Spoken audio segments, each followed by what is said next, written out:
The art savant Diruli lived millennia ago,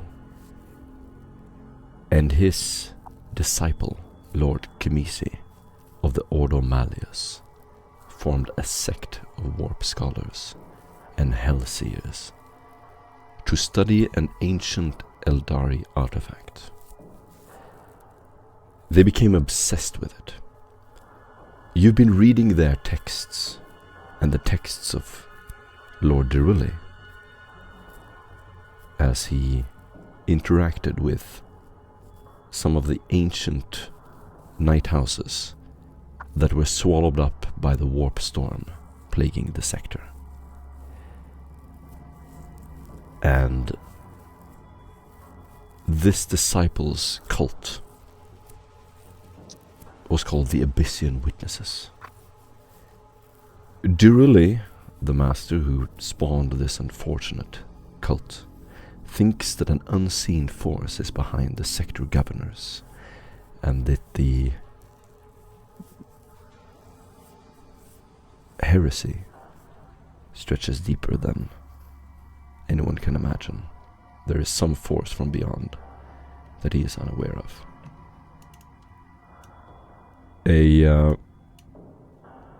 Diruli wrote of a psi device from something the cult calls the Tower of Heating.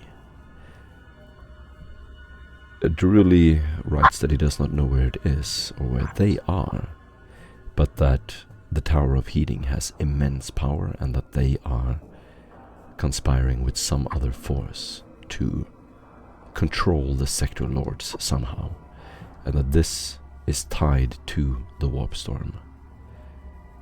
The warband has been following this trail for a long time, picking up pieces of texts from Diruli, occasionally meeting or seeing the events that he lived through in his life. And now it has led you to the sector capital, Juno. There is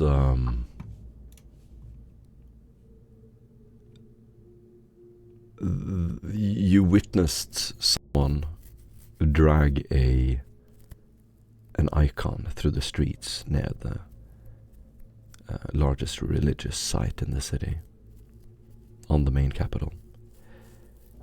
And suddenly, two pale men were broken out of this relic by the local guards. The men looked confused. There was something off about them, and you decided to try to investigate further.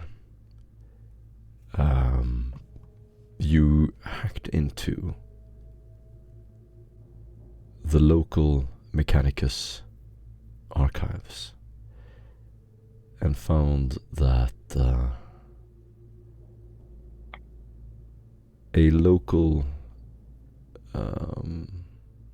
tech priest working high up in the administratum has been stowing away these strange mutated creatures that they have found. He writes about them as if they are possessed by something, some parasite, and that it's living in them, and that they're growing for some purpose. They're being cultivated and grown inside of these bodies. This trail led you to an old mausoleum. You don't know yet who has been doing all of this, but he writes that he travels to the mausoleum occasionally to treat them. And the cathedral confessor, Ahud, wanted to has been looking for the cause of these strange mutations. There is also an arbitrator, Andon, who is looking to find them. Andon has been following this trail for a long time, looking for who is growing these beings.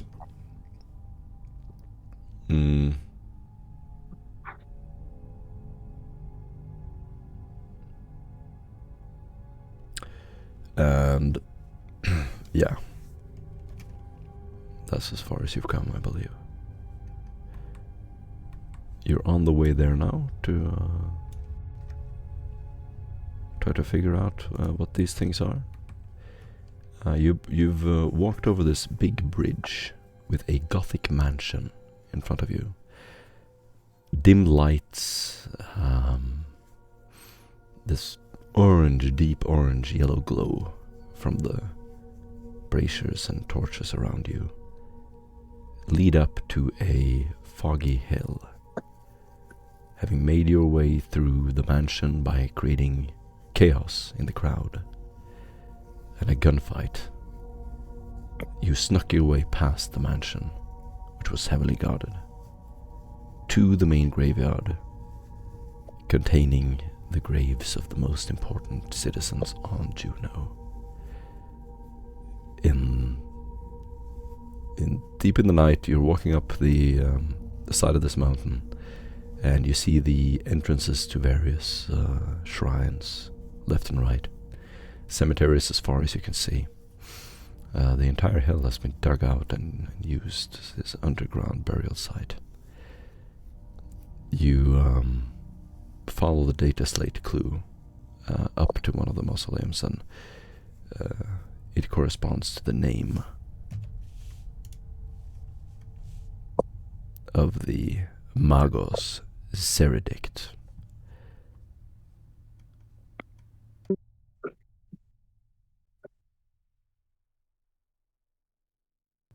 As yeah, you can begin there. So it's pretty dark, no one knows you're here, and you're standing in front of this black gates, black fences surrounding you, and barren church, stone burial sites, and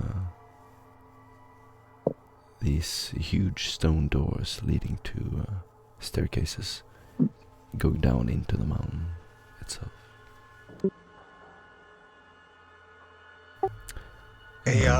And we can begin there, and then you, Franz. Who are you today, Franz, or? Okay. Franz, as you stand there and your two new party members follow you, what do you look like? What do they see? He will see a man. No, Franz. What do you look like, Franz? Basically a tall gentleman, well set, basically just in everyday menial outfit. He has in his hands a recovered autogun with an attached stab light. In the dark, he can't actually really make out much of his facial features, but whenever he actually sort of turns round to you, on at least one occasion, you have actually sort of seen that his eyes are indeed purple. Or violet.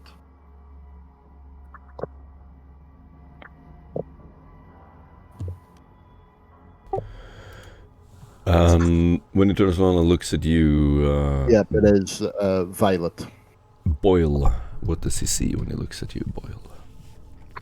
He will see a sort of tallish man hunched down, become smaller. Looking at him, you can clearly tell he's your standard hybrid trash. He's wearing a combat vest with a bunch of extra stitched on pockets. He's wearing several layers of like common clothes, all with holes in them.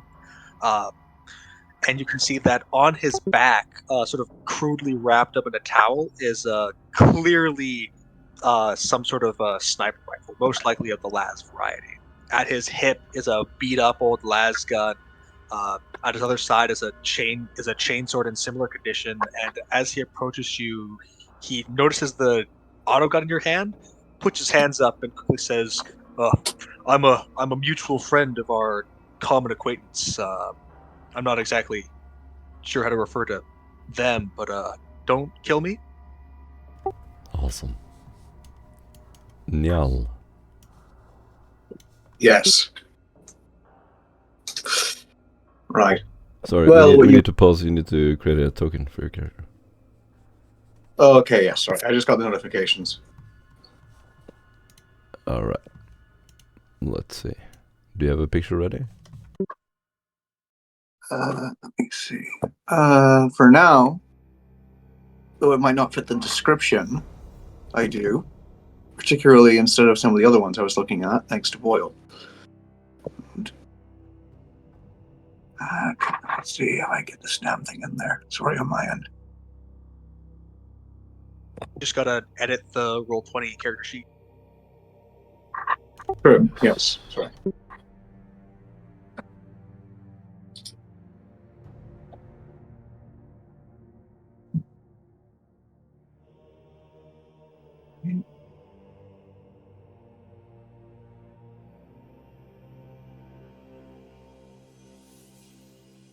Okay, just take your time. Yeah, gotcha. I believe it's sent. I'm trying to quickly get the damn thing to you. I sent it quickly to Soul, just in case, since my system's being a bit funky right now. If you send me your token, I can quickly throw it in for you. All right. It's the exact photo you sent to me. I was going to use another one, but it wasn't as clear. Oh, did you put in the token? I'm attempting to right about now. The issue is that my bloody device is being weird.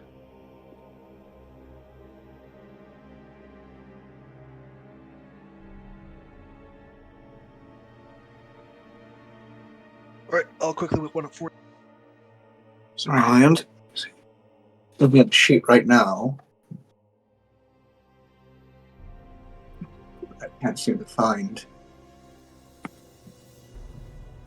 that token.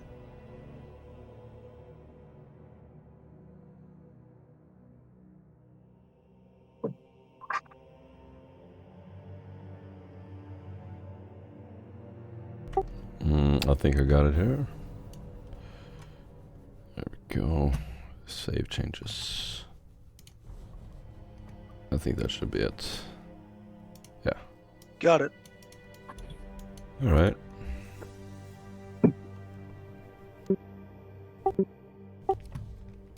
Sorry, can I just... let's see here.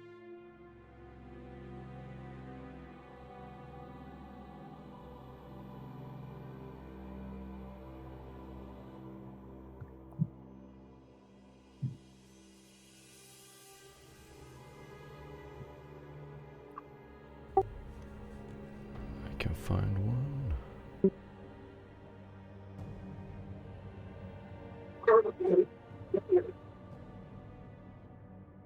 So you're going for someone curly black hair, soldier type?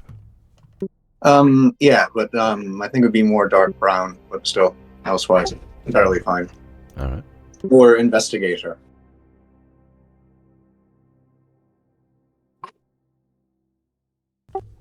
Let's see what we find.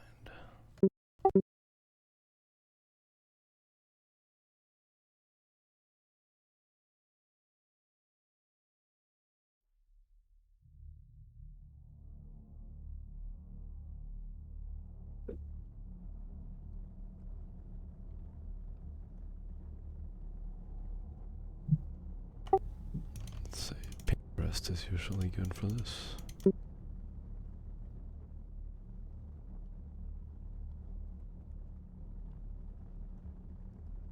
Yeah, you don't want to use Google Images because There's just very few images there.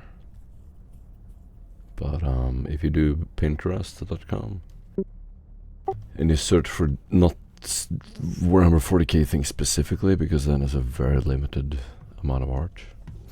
But I gotcha. But you do like investigator, dark hair, realistic, portrait, face. Yeah, I was going to try to look up a bit more. Investigator, guardsman, dark hair, realistic, portrait, Yeah. face. I've done that now, and it's a lot of good ones. Yeah, I was going to try to just look up sci-fi investigator curly hair, but I kept getting. Yeah. I'm going to try.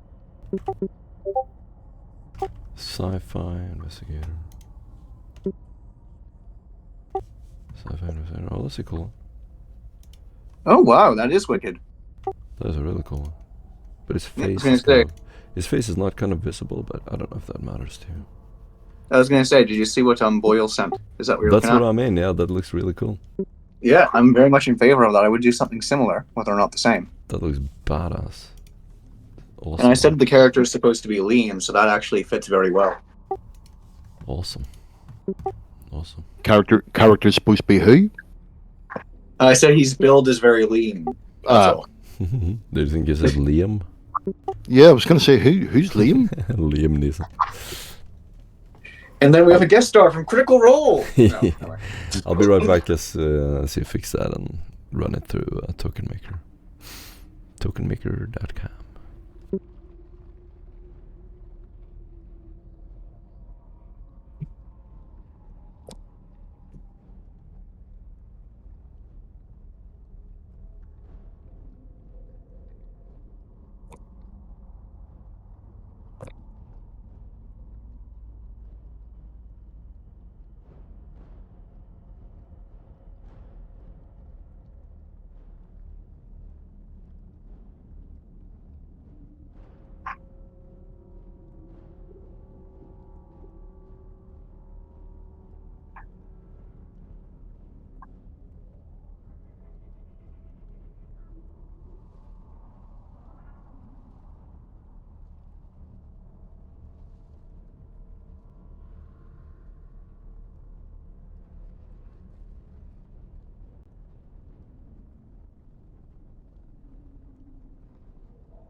Hold on, there we go.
Let's see what we got here.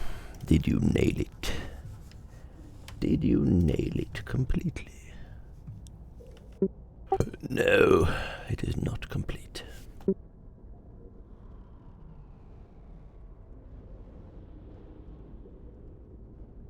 Let me know if you need help, Mr. Nick. Yes, sorry. I seem to only be getting access. My fucking windows at the moment are being goddamn dodgy. Sorry on my end. Let me see. So to get the actual coin out or token. Oh, god damn it. Right now it seems to show for certain. It does show that the coin has the actual photo on it, but it doesn't seem to be showing me. Doesn't seem to be letting me pull it out. Let's see. No, I still see the old one. I'm still seeing the old image. No worries. I'll just go ahead and put the new token in. Sorry on my end. Yes, these things must be done before the session begins. Definitely a lesson to take to heart for going forward. No worries. Ah, I see something. I see something wonderful. But something is wrong. Oh, big problem. Default token. Did you drop it into default token? Yes. Do not do that. Then you bug the whole system. Oh, my bad. That is problematic. Now we Fix. just get an empty sheet. Let's Well, see. I know the description. So am I supposed to be coming out of the corner and See. producing? No, it still doesn't work. Yes, when you drop it into the default sheet, it unfortunately bugs the whole thing. Sorry. I'll just. Oh no, you had leave no it way there. of knowing that. Can you send me the token, maybe? Maybe if you save it empty and then try again? Yeah, exactly. No. Alright, I'll try like doing the save and empty and try it again. Okay. Just send it to me on Discord.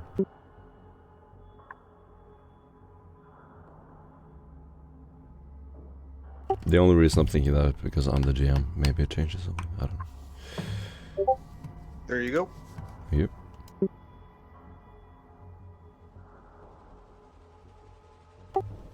Let's see if this fixes it. Token. Edit. And drop it in. Yeah, for some reason, whenever you change the default token, it like bugs the token forever. Which is really dumb. But, no. Well, my thing has the default token assigned. Yeah, but it has to do with how you do it.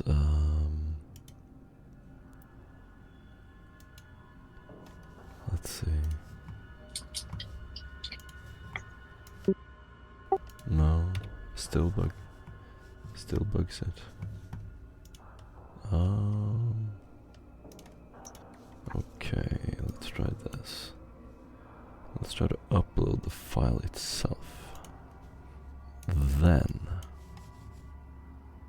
select new. Use selected token maybe. Apply token defaults. And then drag him out. There you go. Yeah. You need Excellent. you need to drag the actual PNG.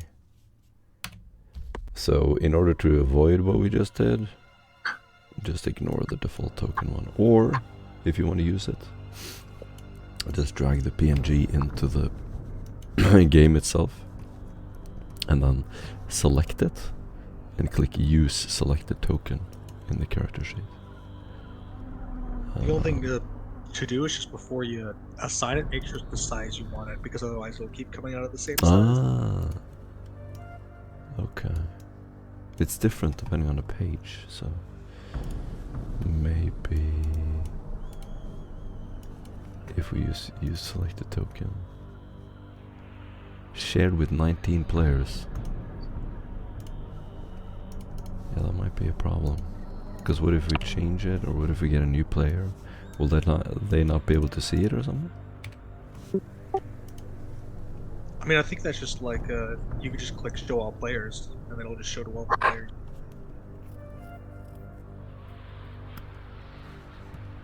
Oh, what if someone new joins the campaign?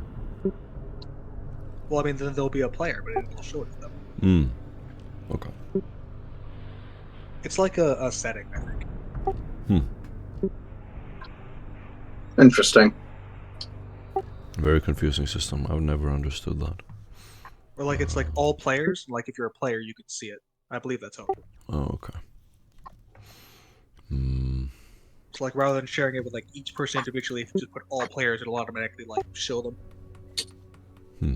Okay. Alright, well, let's see here. If I drag you into a battle map, just testing on a random battle map. Yeah, that seems to work.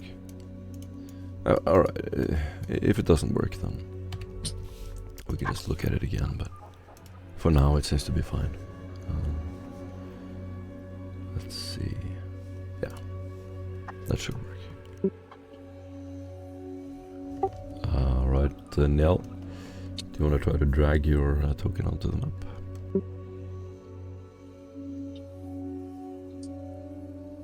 Gotcha. see if Alright. it works. So I should just be able to select it and then move. That is the wrong token. 1 moment. Deleting my token that's on the board because I can't move it around. No, I'm hitting my token, but it seems to be trying to drag fucking 2 or 3 other things. You got the right idea. You managed to drag it up. It was just the wrong token. Yes, yes, yes. I know. yes.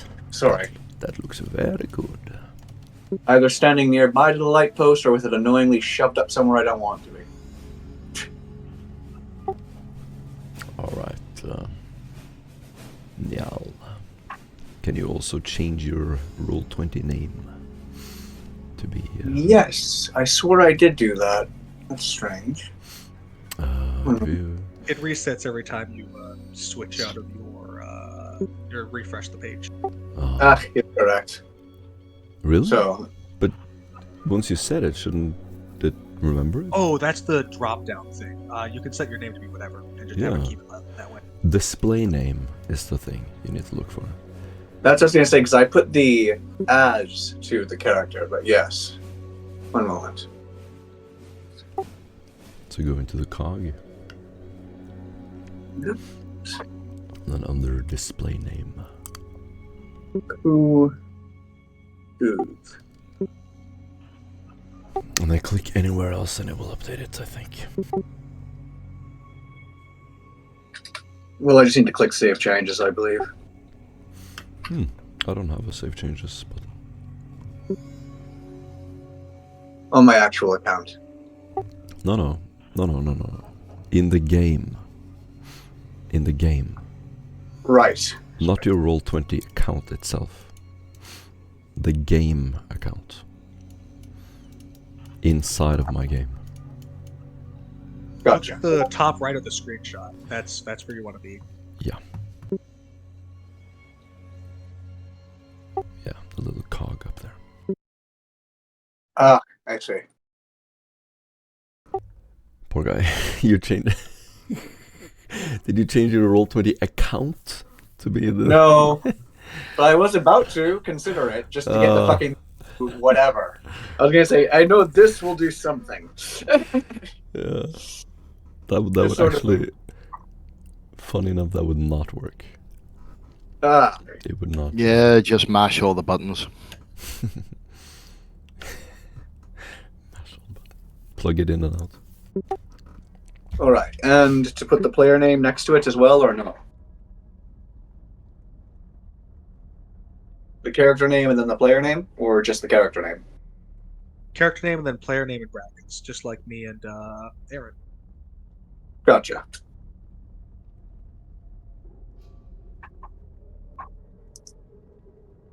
I might not have a fancy rainbow light on my computer, but I can get it to do some of what I want. Can you though? Probably for the best that you don't have that, considering what happened to Aaron. Well, I was going to say, yeah, it doesn't look that way. Aaron, your voice, Aaron, is back to like radio quality. Top. Friggin', I've never heard you this clear. Whatever you're doing, just freeze, don't move. Sit totally still. But I need to sneeze. Don't move. He sneezes and immediately turns back into his mad mech form. I keep hitting enter, and it could be the case now, but right. Listen, there is absolutely nothing wrong with potato mode.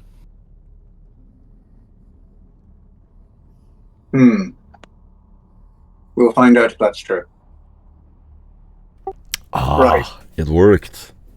Okay, good. I was checking. Yeah. Fantastic. Fantastic. Now my OCD is satisfied. Good. Very good. All right.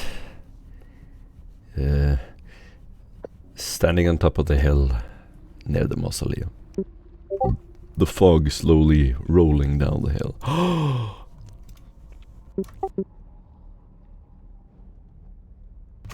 Joe is coming. No, that's good, because I need to go to bed. Shut up, dude! I told you to not move. You're not going. You're not going anywhere. Go to bed. Do you think you have the privilege to go to bed in this campaign? You're not going anywhere. Well, considering if he's on the other side of the pond, I do know there's somewhere around a 5 to 6 hour difference. But yeah. There's little difference between his waking and sleeping. You can just sit there and nod off, Aaron. It'll be the same. Wow, that's wow.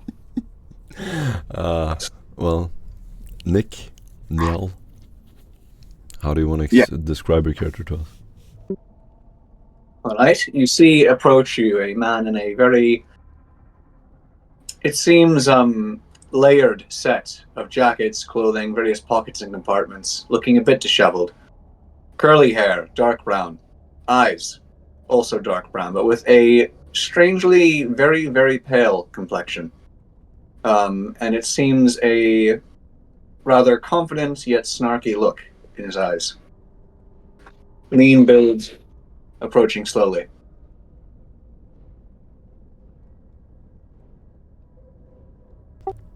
Yes. On the way up, the data slate in your hand emits a dim blue light as you read the briefing of their run-in with the Vigilites. The Vigilites broke into a cart near the cathedral. 2 pale men were arrested. The priests of the cathedral started protesting. There were some executions, and then you saw the Vigilites, the local guards, carry the pale men in. The priests warned them not to take them, saying they were inviting Armageddon. 2 old priests were following you as you were investigating the cathedral.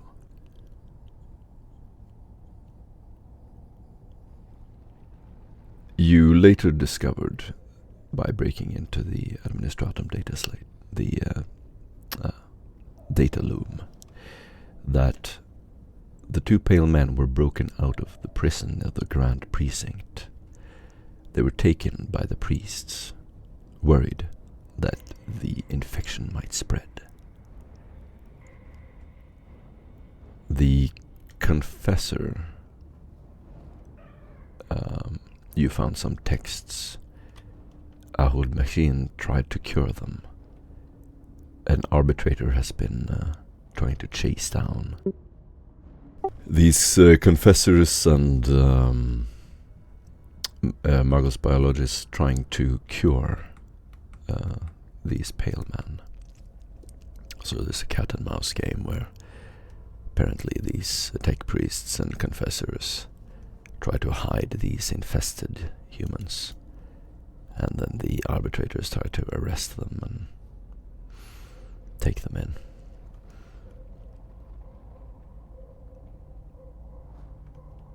You are standing outside of the mausoleum reading the briefing. There seems to be just a normal padlock that you have broken easily. The gate opens with a slight screeching noise of rust, leading down into a dark staircase.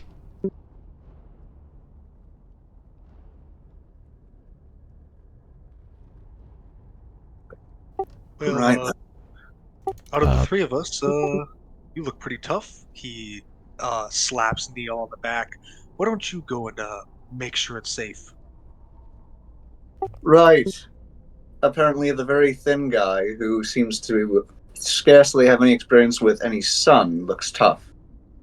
Why are you carrying such big sticks, by the way, little man? Well, you know what they say, walk around, don't bother people, and carry a big stick, and everything seems to work out for you. So I'm just doing what the old proverbs say. Something about someone with a rose belt for the Conservative Party. I'd have to recheck some of the information. Alright.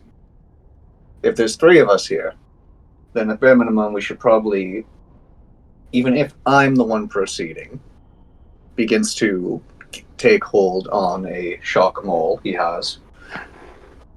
Make certain we have some sort of order where everyone is serving some sort of point as we descend down.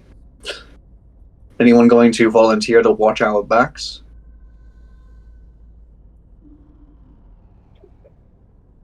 On top of the old mausoleum of Gothic architecture, you see grimoires on either side, a gargoyle arched over the door, black tinted windows covered in dirt and impossible to see through. Well, seeing that mighty fine auto gun you got there, why don't you cover our backs? I believe Franz was your name? Indeed it is. But no, please, don't let me interrupt your little lover's tiff. I'd hardly call us lovers, but still, we should probably get going down. We do have a quota to meet. Yes, indeed. Follow me, gentlemen. Right. Just as you open the gate, further up the side of the mountain, walking down these seemingly endless stone steps, you see a guard with a long rifle. He seems to be leisurely, just walking down the steps, unaware of your presence. Are there any pillars or like large little alcoves that I could squeeze myself into? Absolutely. Yeah. I will attempt to do so. You cover down and hide. Do you want to stay here until he arrives? Boyle is hoping that the guard will pass him by so you can slip behind him unnoticed. All right. And Franz has gone into the actual mausoleum. Mm-hmm. Turned around and is pointing the autogun out, but from the dark. Nell, what about you? If possible, I'd be perhaps sticking within some visual distance of the other 2, or bare minimum Franz, while preparing in case I need to take out the shock mole, and attempting to query in some way or see if there's anything in particular I can notice or pick off of our friend as he comes more into distance. Any sort of defining features or interesting aspects? Does he look very awake and alert? Does he seem a bit perhaps tattered and a bit tired?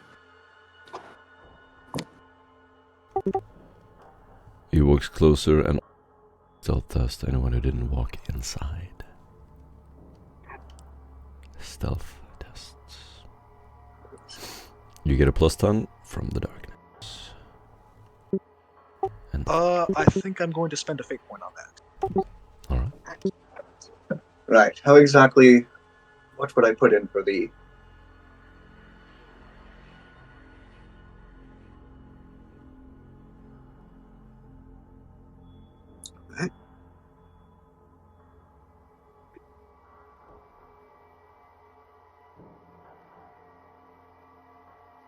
Shoot! Come on, let me see.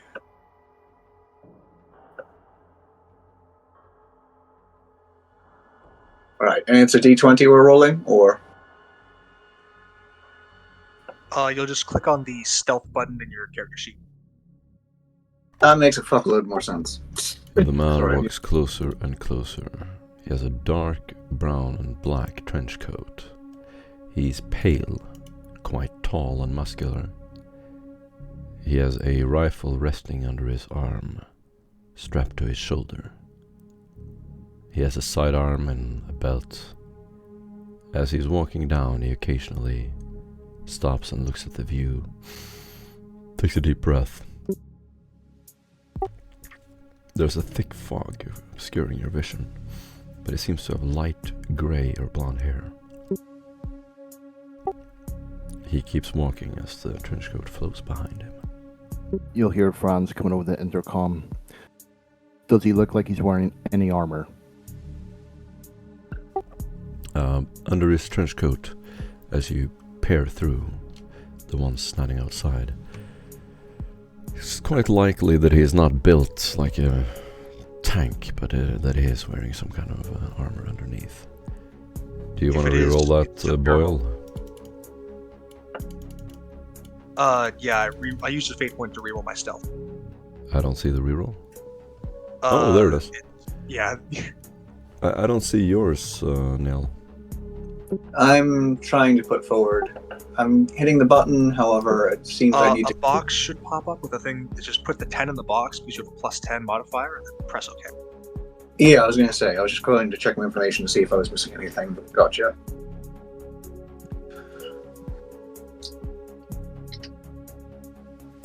What the hell is this doing? One moment, sorry. The computer's...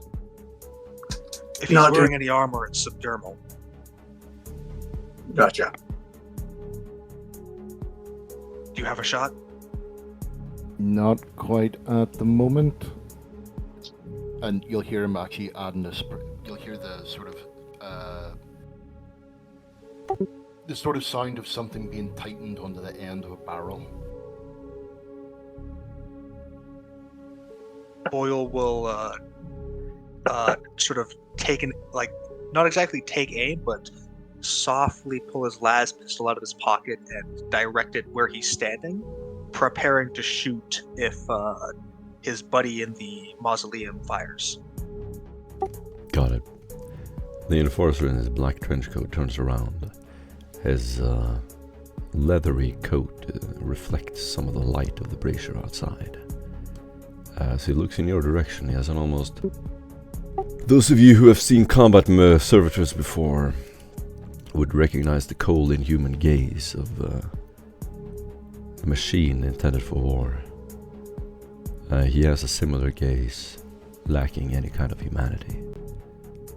As he looks towards you, the deep green, reddish eyes sort of scan the surroundings, and as they approach you, with those stealth results, you would automatically hide. And hearing his footsteps again slowly brush some of the gravel down the stairs, he passes by you. A wind brushes over the landscape, and there's a cold breeze filling the air just as he walks past you. Behind you, you can see the glittering lights of the city, as well as these lanterns that have been lit by the citizens slowly rising to the sky. Second, it's clear. Get in here. Do not engage. Understood. Wasn't planning on it. That thing's fucking terrifying. Boyle puts his las gun in his holster and will cram himself even tighter into the corner that he's currently hiding in. Neil purposely gives a bit of a cock of his brow and says, seems that fellow either doesn't feel much or might not have too good a brain. Seeing the whatever that thing was dip away, Boyle will scamper into the mausoleum. Awesome. What the fuck was that? Apparently not good enough to notice us. Though, might have got a bit close to you. Yeah, let's just say it's something we don't want to fuck with, but bear in mind for the return journey. I don't exactly carry those around.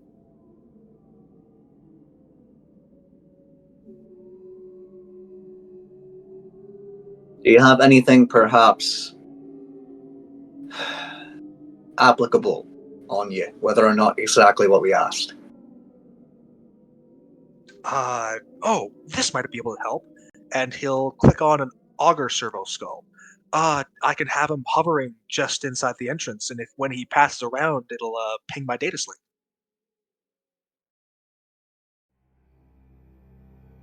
Or, well, when anyone passes around, it's not really good at distinguishing people. Some attempt at a sort of scan then. Yeah, let's just get going, and just remember that he's there. Sounds Fair fine. enough. As you keep going, you enter this dark mausoleum. You will see a very common sight.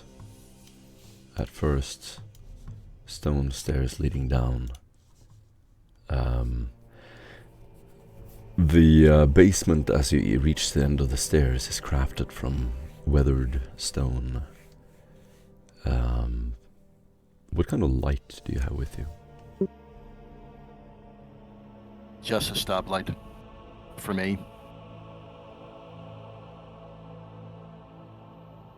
What about the rest of you? Boyle does not have any form of illumination on him. He's just going to hand close to the wall, ears open, slowly shifting forward to make sure he doesn't trip over himself. As far as I know, I'm supposed to be keeping near to Franz, who I know has the main source of light we've got.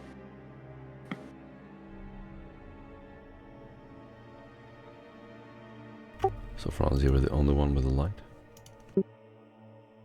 And as he scans it round, he's gonna look at them both and go, "So no one decided to bring a light?" I asked, yet apparently there was a bit of a rush. Oh, really? Who did you ask? That would be me, and I had no clue what we were doing. Yeah, apparently.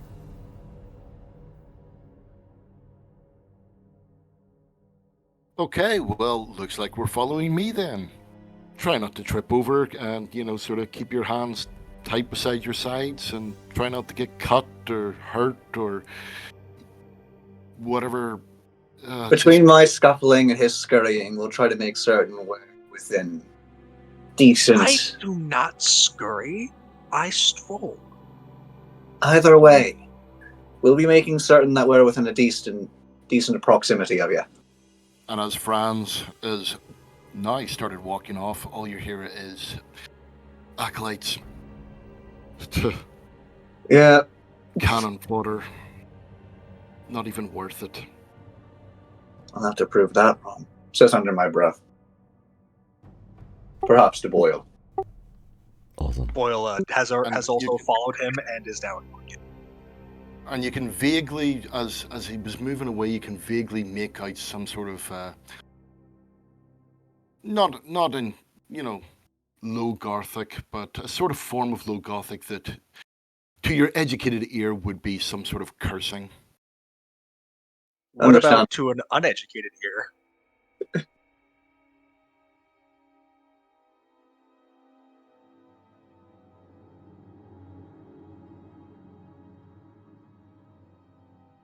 As you keep walking in the basement, you hear the dripping of water.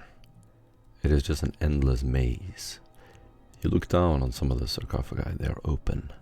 On the walls, there are various urns and old cremated bodies, as well as some wrapped in some kind of bandages. Some of them have been petrified.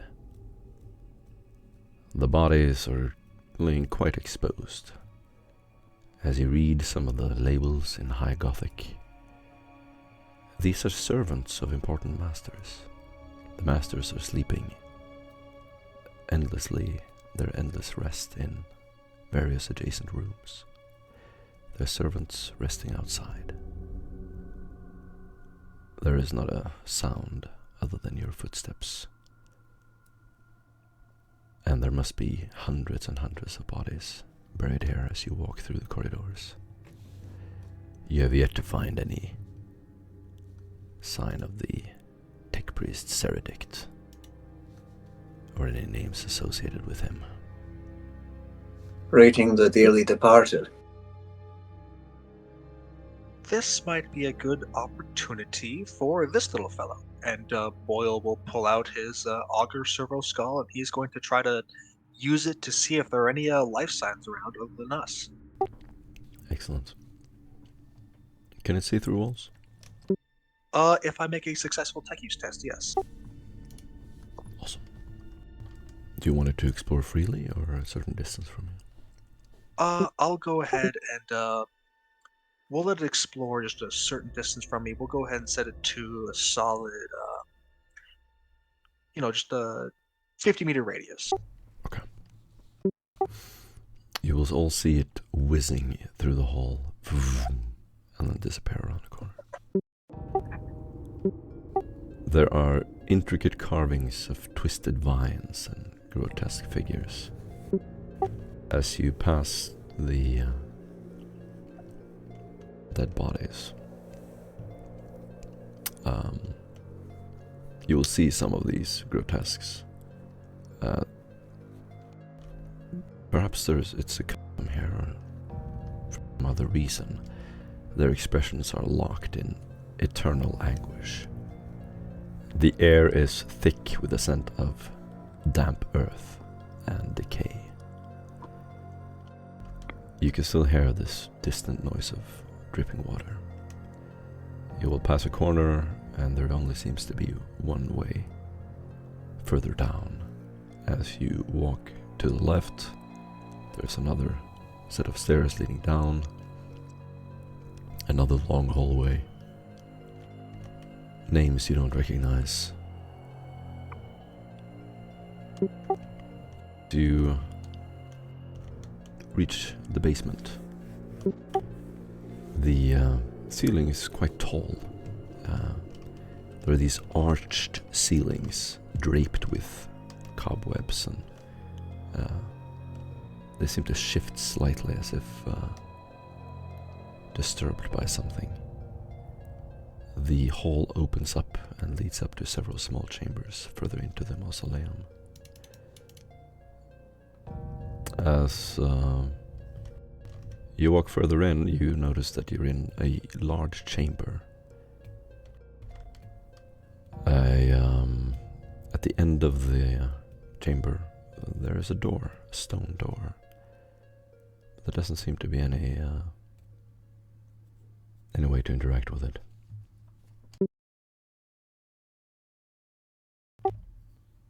Well, presumably we're going to have to use something other than a key. Well, if I remember the briefing correctly, you said that this was a tech priest area? Maybe there's some sort of tech around?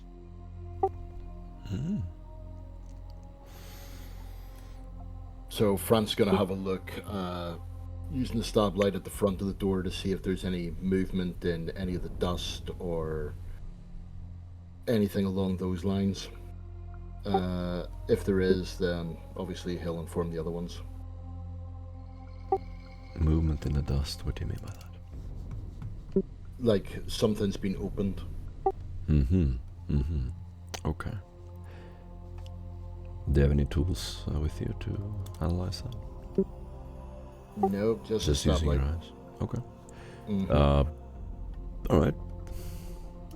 I was going to say perhaps... Sorry, go ahead. I'll mention it later, after. Do a...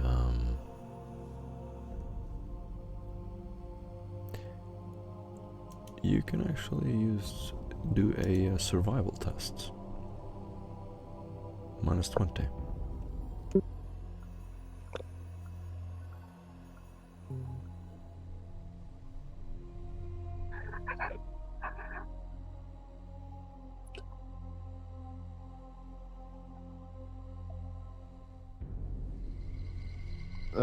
Failure with 3. Alright. No, you do not find any signs of tampering. Okay. It just seems like it is very clearly some kind of door or passageway, and this huge heavy stone slab is in the way. I was going to say something about checking the door and slabs itself, and then some of the other areas if I can get a light in my hand from perhaps Franz concerning some of the interesting sights we had coming in here. Some of those names, some of those different, I was going to say compartments. See if I can perhaps rummage through or find anything. Just tell me what your Okay, you'll character see. does, and I will. All right. Attempts to, at first, examine the door and slabs. See about anything irregular, inconsistent. See about anything that could be touched or moved, perhaps in What any does your way. character do? Describe his actions and motions. What do you specifically do? All right. Well, he's walking over at first, examining from a distance, and then moving over and attempting to touch some of the sides of the walls, doors, door, the floor and slabs around the area. See if there's anything we're missing that might be reactive or some sort of mechanism or something around there. So you're looking with your eyes. And he's also trying to move things around if he can. Alright, you're touching random places. Yes, and seeing how slabs exactly are positioned, if they can be positioned in any other way, that sort of thing. Alright. What do the rest of you do? Boyle, while Neil is doing this, is going to sort of keep watch on the door and wait for his servo skull to return, like a full report on what it sees down here. Your servo skull whizzes into the room and sort of hovers right above you. Oh, perfect, it's back. I'd hook it up to my data slate, and I'd sort of download the data. There seems to be an endless row of administratum officials. No one connected to the Magos Seridict. They have no relation to him whatsoever. Alright, well, looks like nobody else is down here, so that's something. He clicks it off and thinks for a moment. If I remember correctly, there's a way to make Sorry, these I need to things- correct a little thing. They have no relationship beyond also being members of the administratum, which is what this particular mausoleum is, and what drew you here. Right. I believe that there's a way to make this thing see through walls. Maybe it could spot any circuitry or mechanisms in between the stone if I could configure it properly. Are any of you particularly skilled with technology? I generally am told I can suffice, but if we have a better option, looking over at Franz, then I'd recommend we take it.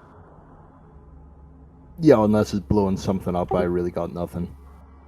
All Well- right, then I'll give it a shot. I don't know the exact psalms, but if I remember correctly, and Boyle will attempt to fiddle with the aspects on his servo skull, and is going to attempt to look through the walls to see if there's any like circuitry or mechanisms hiding in there that he could find a trigger for. Nice. The servo skull whizzes down.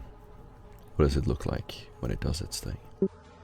After Boyle sort of clicks a few buttons and moves one circuit from one section to another, the auger on its on the side of its head, it sort of closes and then reopens, and its color has changed from red to a almost sickly green. It then begins to hover around the walls, going like up and down in a sort of curved sort of a snake pattern, and begins to scan the walls as it sort of passes by through everything. Awesome. Are you a tech priest? Boyle is not. Okay. It goes. But he's done a little, back end. Person wants his gun to shoot better, and he's done a couple unjammings. A little bit of side work. Yeah. Just wondering if you can directly connect to it and read it with your MIU, but that. No. He would have to wait for it to come back and then plug it into his data slate. Right. You get an indirect representation. So you read the data as it comes up. Just these huge screens of logs.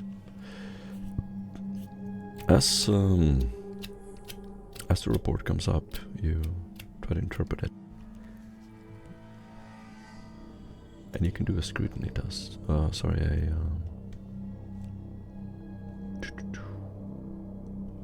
You can do a tech use test at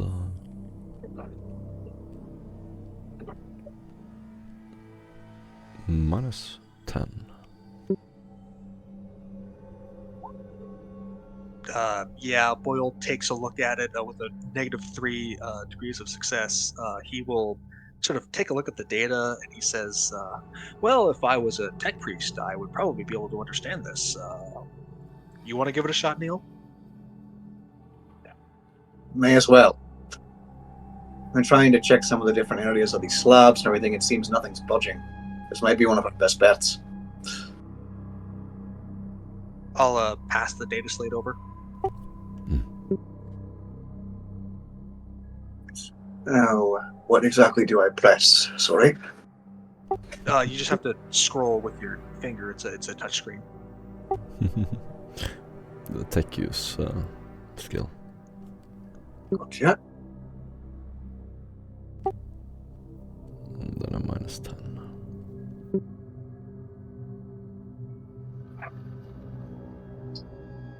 See.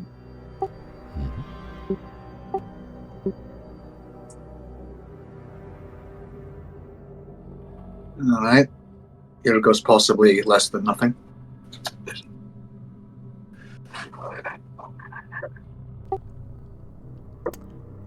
Nick. Neil. When you look at the data slate,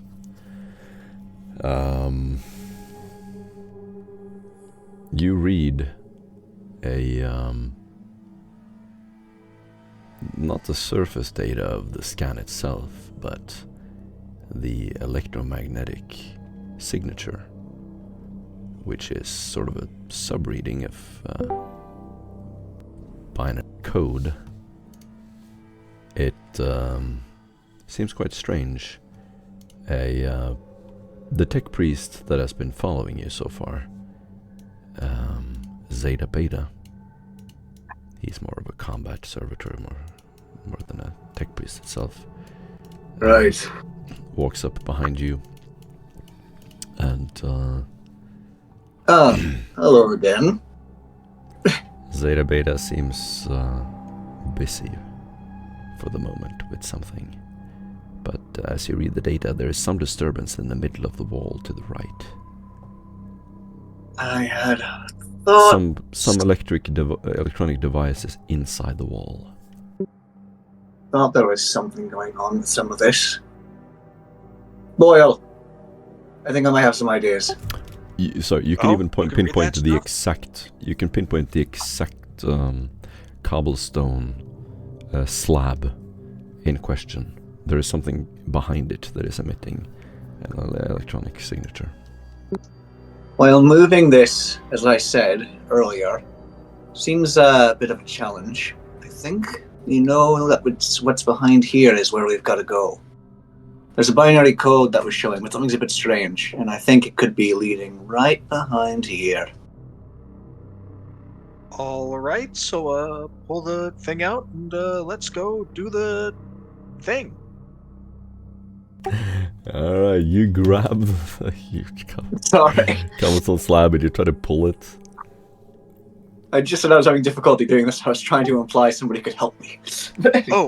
Yeah, sure, of course. I'll go ahead and give you a shot. Yeah, because I was attempting to move this stuff earlier, and I said it's not budging, and I said what is here it seems to be behind it. So we need to find. You know, if you wanted help, you should have asked for it directly. You don't have to be all. I get it.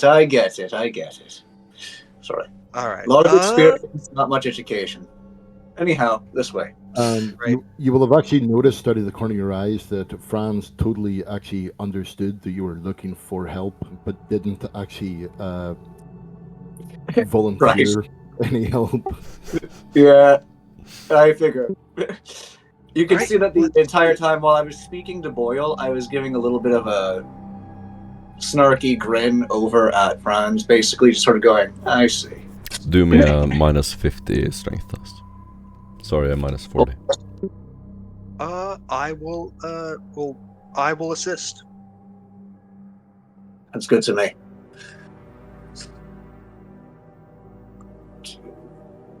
Bloody. Where? Basic button.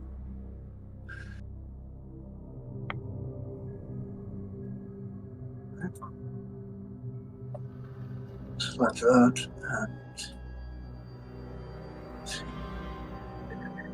If he's assisting, is that affecting the minus 50 or probably not?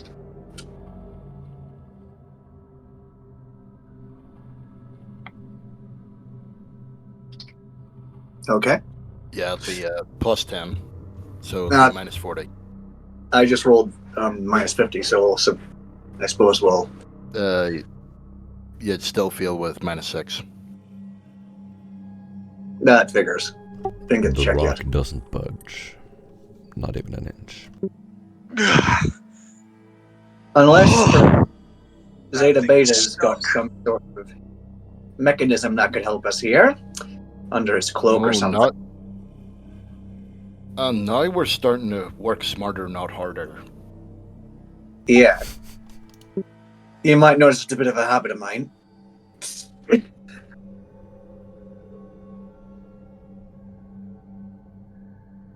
Zeta Beta, could you maybe help them out?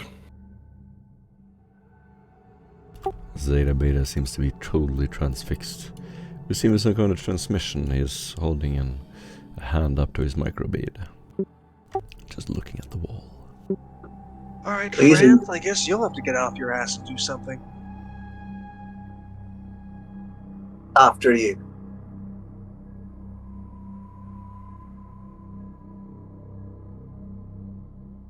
Yeah. Give it a bash, why not? Just for a bit of a laugh.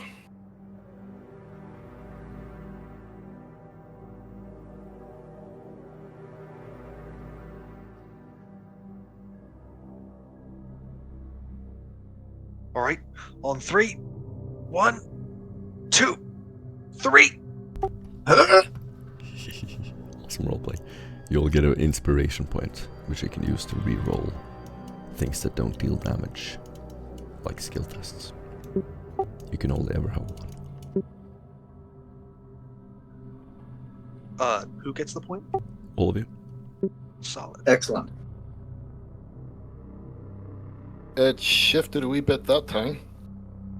Yep. Yeah, I felt it move. It's a bit awkward being 3 men trying to do a 4-man job, but, you know, we'll probably find a way to get there. Okay, well, we got it a little bit out, so what if I, let's see. Do any of you have, like, a crowbar or anything?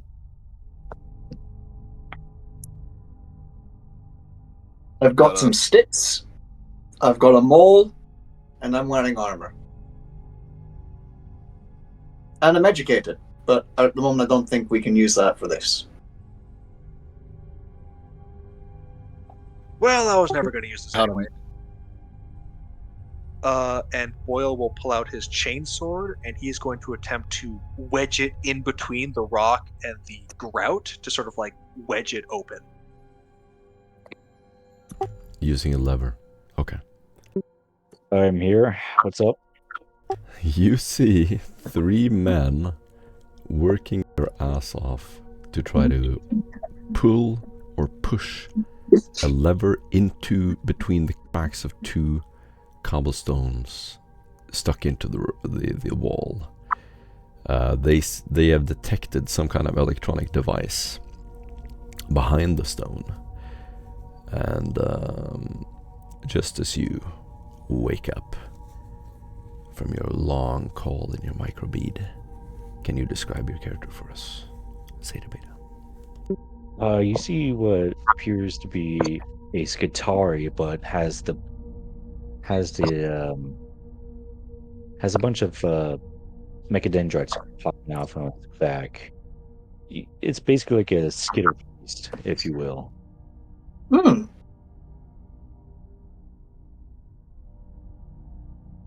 Yeah. And along, walking right next to him is a cybermassive that probably have seen better days, but to the trained eye, definitely has technology from before the heresy. But to everyone else, oh, this is a well pimped out dog. All right. Can we get your artificial Fido's help here? Or do you, if I may, making a bit of a play on words for Zeta Beta, roguish assistant, have a solution? Zeta Beta, they have detected an electronic device inside the wall, and they are unable to interact with it. Pull out my Wait a minute, I'm an aspects idiot. tool.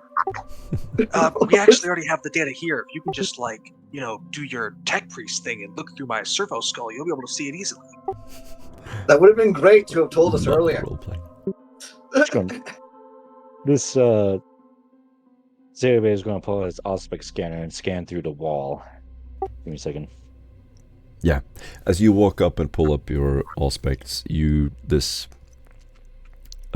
actual MIU and everything connected to you will feed you a direct sight of the circuitry. This is a some kind of mini news fair. You pick up a receive signal. It does not have a transmitting signal, only a receive signal. It is waiting for some kind of code or binary code. The machine spirit is quite weak and almost like it's hiding inside the wall. It is meant only to receive, not to send anything.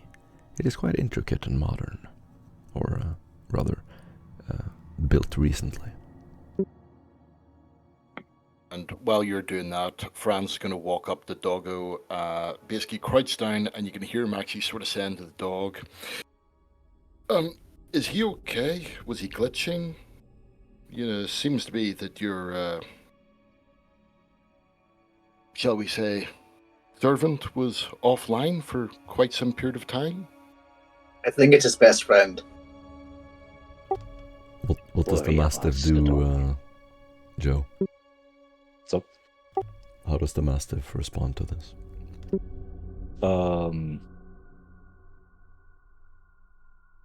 He's not going to care. He's going to wag his tail right at everyone. Just, happy, Nice. happy dog. Nice. Everybody seems to be talking to the dog, and he's just wagging his tail and looking at you. Boyle gives the dog a bit of space. I have some not so great memory with these things. Arbides back home used to send them after us when we were kids. Oh, they're such good partners, trust me. This one is not combat ready. Also, technically, this one's our boss. Essentially, yes. It outranks us all. I'm not in the Militarum. I didn't think we had ranks. We're just all sort of cannon fodder, are we not? You might be. That builds enough, ever whatever so comes much of that. confidence. Confidence is just another word for the lack of courage. Anyway, that device that's within the walls is a receiver. It's waiting for a signal. Well, then, can you give it a signal and open the door? But that's the thing. I don't know the codes. If I knew the codes, it wouldn't even matter. What I can do is possibly use your server skull to relay something between me and the receiver and possibly hotwire it to open. This will be heretical on my part. All of you stay silent about this. What happens in the crypt can remain in the crypt. All right. So long as you make sure to bless him after you're done, I don't want him getting all messed up from doing heretical things.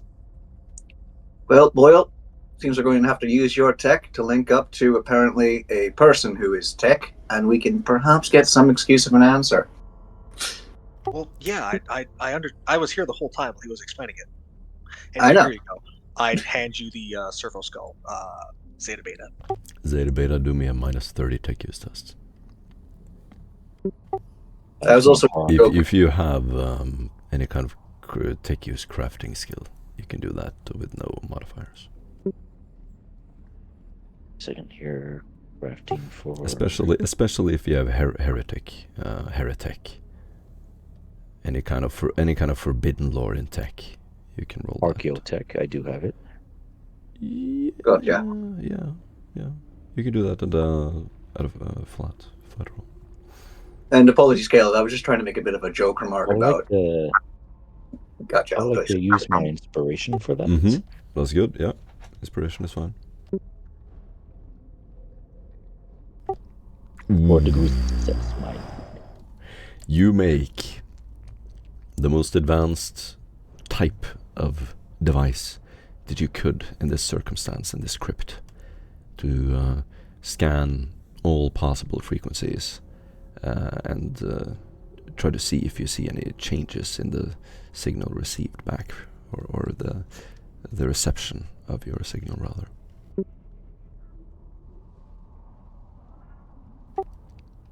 And Not look at what I've done. Do not want you to think of me less. as the servo skull hovers up in the air, surrounded by fog, you see the most horrifying abomination ever. The rest of you just see a little gadget pulled around its head, like a little string, and like a wire down into his mouth, and some kind of comms device and a microbead. Apparently, state of the fucking art. You see Ripsaw just like preparing his last gun. Yeah. It seems to be behaving normally as it hovers up to the wall, and you can hear this little sharp buzzing sound, and it returns a signal. And then you can do a security test for me. Flat. Ready. Seems it. I succeed by 2. The device will return the frequency with the strongest response, and you will suddenly hear the door slide open.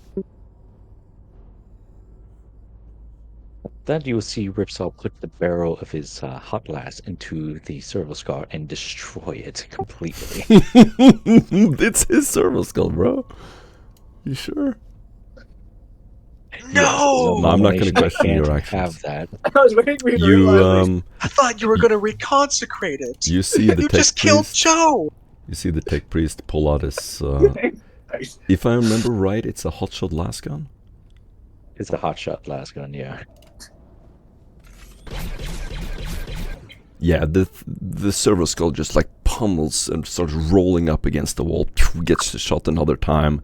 Its jaw falls off, and a third time, and you just see this smoldering wreck. Well, Boyle, at bare minimum, you got a little bit more use out of it before the end. Shut up. Do not want anyone to know about this abomination I have created. So Don't then worry. reconsecrate it and undo what you did to. Oh, whatever. I'm not gonna. Whatever. Let's just do this. And then Boyle is going to Oh, the next room. You do not know how technology works. You cannot undo a mangled spirit. Hey, ZB, if you try telling the short stock with big shots on him what he doesn't know or does know, just could get a bit antsy. For now, he's being behaved. Let's just keep it that way. I will buy him a new one. Or we can find him another skull. Can pluck it out of the head of our enemies if we actually get to find them. No, something loyal. I don't want a heretic servo skull. That thing will definitely become evil. Want a demon is coming to find us. Well, for now, since we seem to have managed to get the signal through, we've got Fido, we've got some info. Do we believe we have our next step? We have an open door. I'm going to go walk through it. And then Boyle will go and walk through the door. I would have said the check first. Oh.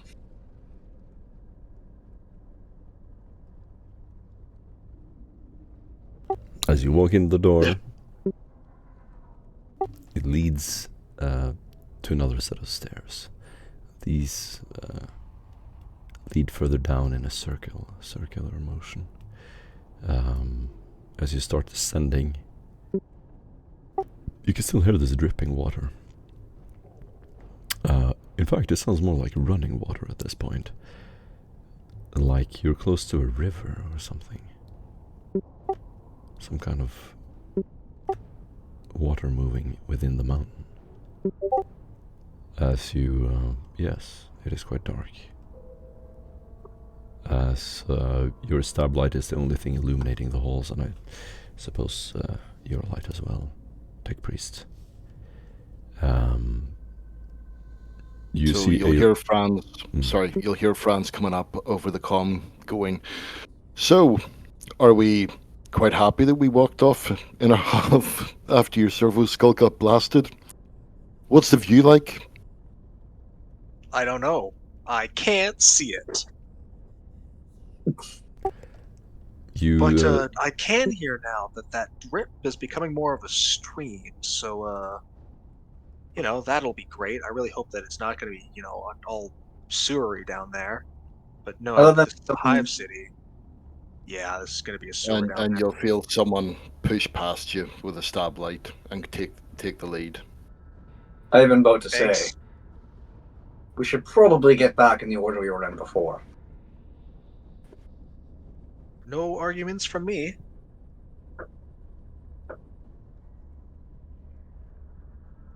The Ripsaw will follow in tow, preparing his chain sword and his auto pistol.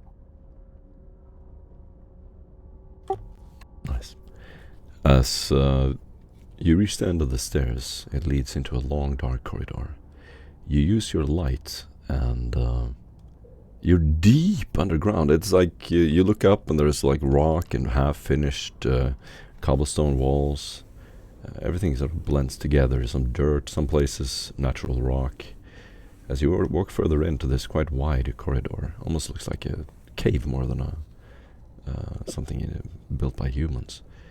You see that if you step another step forward, you will walk into a puddle of water. There is water leaking into the caves. It's not deep, it's like a puddle, but it just covers the entire hallway, as far as you can see. Is the water like sewer water, or does it just look like normal water? It looks like clear as the water in the city gets. Greenish tint to it. And had it started off very faint, but now is perhaps... How loud does it seem to be? Is it... You hear the clucking and running of the water. There is some kind of river running into this corridor. Do we have to speak up around each other more and more, or no? To hear each other properly. There's a faint clucking noise. Right. Running. Well, more and more we head in this direction, uncertain if we're really in the mausoleum anymore. But even if that's not the case, we should probably find out where exactly that is. ZB. Good. Oh, no. I was just going to ask if you wouldn't mind closing the door behind us. I don't want anyone sneaking up on our backs while we're down here. I would, but you had me and Franz volunteer to be in the front, remember? No, I'm asking the tech priest that. Ah, right. You know, people aren't always talking to you. If I was talking to you, I'd be looking at you. I was about to ask ZB something. You said you had something to interject with. I figured it was a comment on what was just happening. Coherence. The faulty of the meat bags. You just go look at the doggo and start speaking in the Seneca slang. They obviously going to kill each other. ZB, do you have the function for shut door or no? The abomination was the key. Sorry. Right. So, no. Okay, cool. Maybe we need to reboot them later. The point is, Franz, any idea perhaps as we go down this path, what do you believe the water's more and more indicating? Well, as we go down this path, the water is indicating that there's a hole in the ceiling and water is getting in. I meant to inquiry more than that, but okay. I have no information that you have. I've been down here the same amount of time. I've seen what you've seen. But I'm aware. there was I mean, if we think about where we are, though, and where we just were, there's if that a door. water's coming... Yeah. There's a door. It goes this way. We go this way. Aware. But I'd imagine you'd want to anticipate a bit of what we were going to encounter. However, I suppose we just head on blind, other than your light. It may be some of the thing from ZB. We'll probably encounter... I guess we just encountered tech priests, because that's the only tech priest could get through that door, as was demonstrated by Zeta Beta. So... And combat servitors and... Anyone or anything they brought in. Yeah, anything that they brought in, administratum, it could be absolutely anything. My only advice is don't worry about it. We'll find out soon enough. Yeah, I'm just saying while we're on the move to remember, that especially if we don't have answers, it's really important that we try to find some of the right questions. Right. Boyle's going to reach behind his back and he's going to clip off the omniscope that was attached to his long las, and he's going to start peering through it. With it, he's able to see through the darkness without needing the light. This should give us a bit of extra range, and he's just going to put it up to his eye like a little telescope. Awesome. I'll have it set to a presense. As you walk in through the water, everyone can do a perception test, -10. Zeta will pull out his flamer. Oh, he's alright. Not awareness. Perception. Oh, sorry. Do you want me to keep my roll or just reroll? Nope, you can reroll. Success with 1. Success with 1. I'm trying to get the damn thing to... Here we go. Success was 3. Whoa. That's very good. Finally, just enter already. It's possible Zeta Beta sees the GM. You see through the fourth wall. And here we go. Oof. Yeah. You ironically, spectacularly. Yeah, ironically, that's one of my main stats, so good job. Oh, shit. Alright. Trying to look through, but maybe I'm a bit too close to Franz's light. Despite what we're looking at, what does everyone else see? Oh yeah, you're probably going to see the flame from Zeta Beta's flamethrower as he just like on a trigger, like a little bit, just laying there to make a little light. You don't want to reroll? I don't know if I want to save that for something else. Okay. If it... But it's up to you. I would, yet if I know my teammates have seen something and I can help in another point in time, I want to hopefully come in on them. As you step through the water, you go and down a little bit. There's some rocks underground, and it's not like metal, it's not tiles or anything. And as you step over one of the rocks, you hear something grinding against the rocks on your feet. It kind of stops you for a moment and kind of sticks to your boot. You try to step over it or push it aside, and as you push your foot down,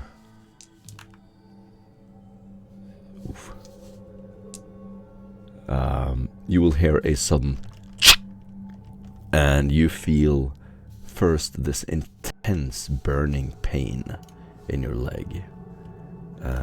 When you pull your leg up, everyone sees a bear trap. Big claws stuck to either side of his leg, and they have dug into his left leg. Thought I'd help the team out later, just ended up costing myself quite a lot. Right. Again. The bleeding is instant and you cannot step on your leg. So you better waddle over and look down at your leg. Go, the flesh is weak. Effect. Your left leg is crippled. Again, I can fix this. Your movement speed is reduced by 50%. Right. Zaybe will go ahead and open the bear trap with his mechadendrite. His industrial mechadendrite, so it just like breaks. He's just gonna break it. Yeah, with what? With his utility mechadendrite, he's just gonna break the hinge. Yeah, it has a bunch of cutting tools on it. Yeah, the hinge breaks off.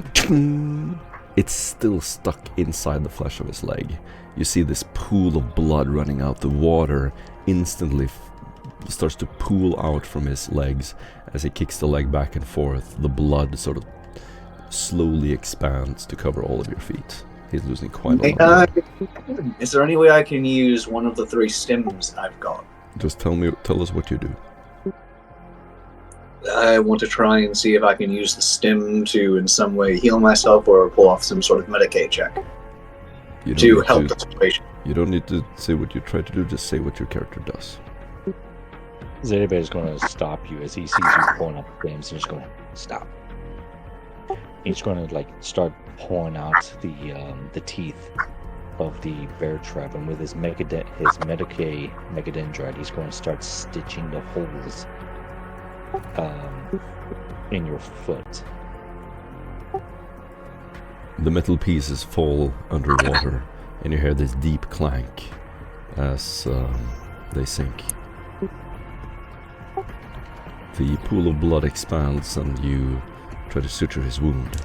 You do a Medicaid test. You get a -10. It's flat with the mechadendrite.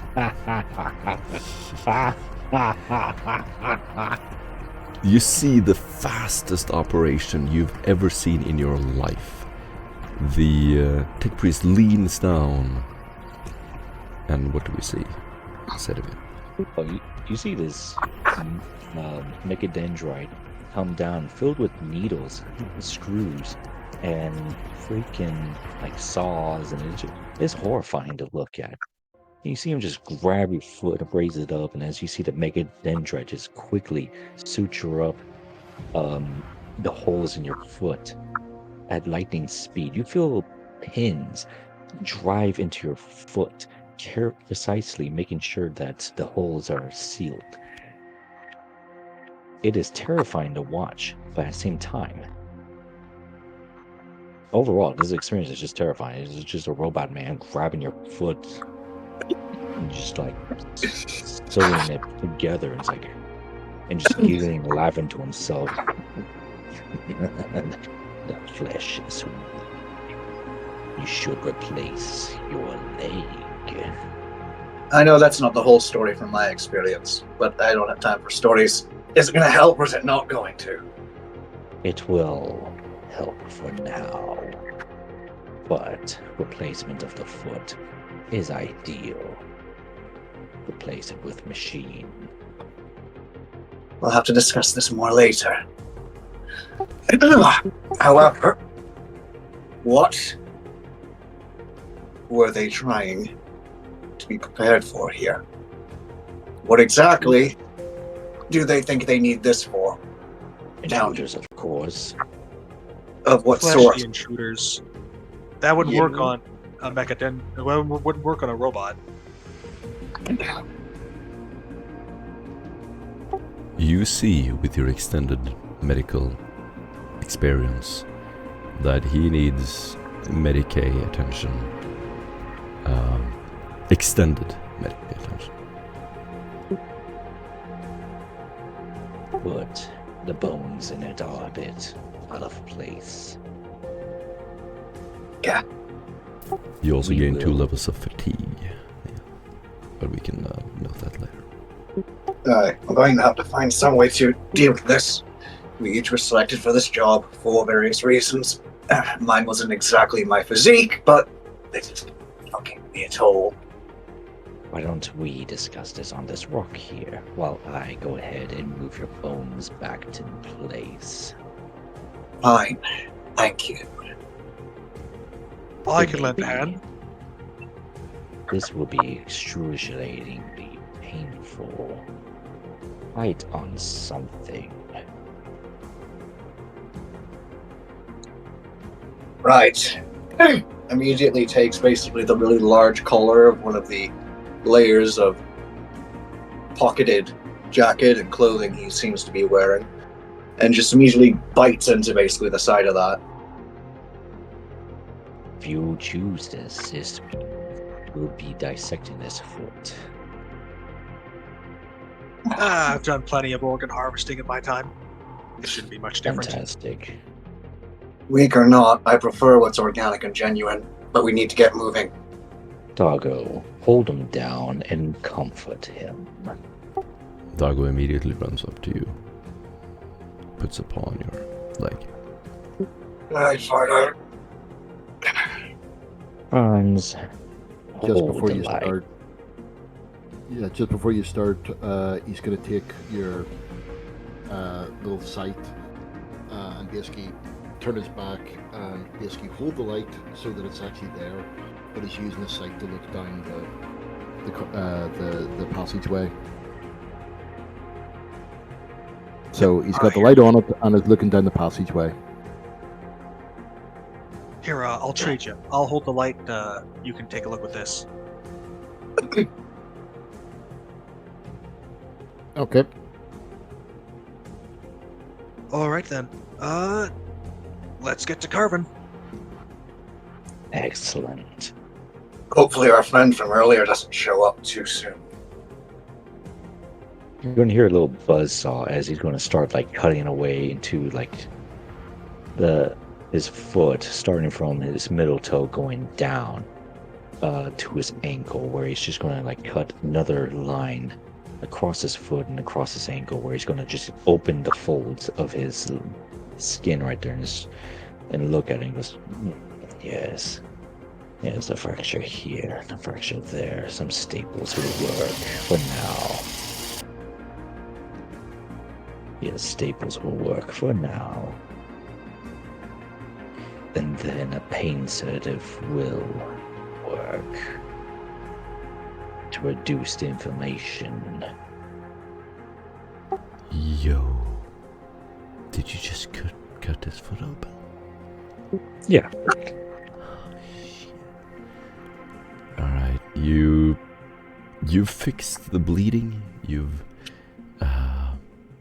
prevented any kind of infection from the tainted water.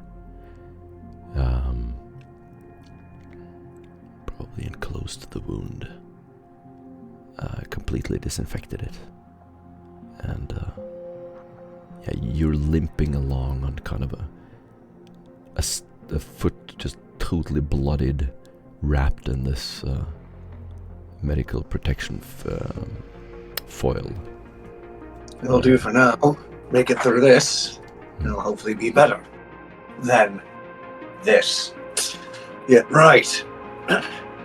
We need to be considering where we're going, what we're after, and what to prepare for. I apologize. I do not have sacred duct tape. It's not an insult towards you. I'm just trying to make certain that proper caution will be exercised. One of the best ways to get any answers is, again, to hopefully find the right questions.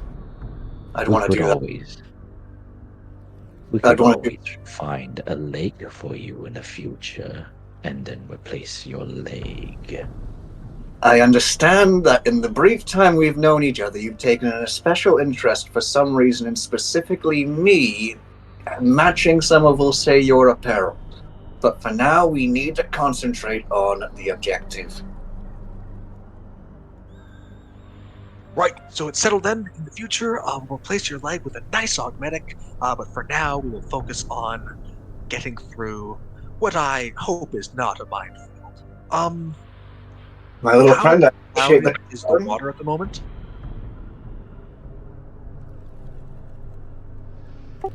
With blood, I mean. You make it through the water-filled cave.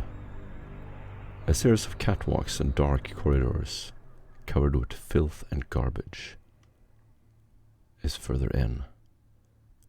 It seems to be... Someone seems to have installed stainless plast steel cabinets through this long dark corridor leading to an elevator. You can hear the buzzing of some distant machinery. Say the beta's going to get his aspect scanner and scan the drawers real quick. Could you imagine this water, or the state of it, either being the result of some of what we're seeing as an excuse for infrastructure here, or perhaps something more deliberate? This doesn't look like any hive sewer I've ever been in. There are circuits along the walls. This has been hastily built. The slabs are pretty rudimentary, but there is some kind of system surrounding you. What are you using to scan the walls? Is that been just an aspect? Yeah, I'm just looking inside the drawers that are there, just seeing if there's anything I could use. As you scan your aspects back and forth, this is a strange, sort of decentralized use of technology. Circuits and nodes leading in all different directions. Do me a common lore tech -10. That is a common lore knowledge test at -10.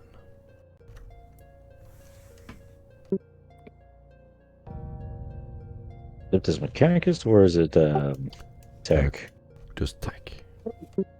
Alright, we'll just use infused knowledge. Yeah. That works. Fuck. Can anyone make this test, or just the tech priest? As soon as he tells you about it, anybody can do it. Is there somebody who can give me their inspiration? Because I already used mine. You can gift inspiration, yeah.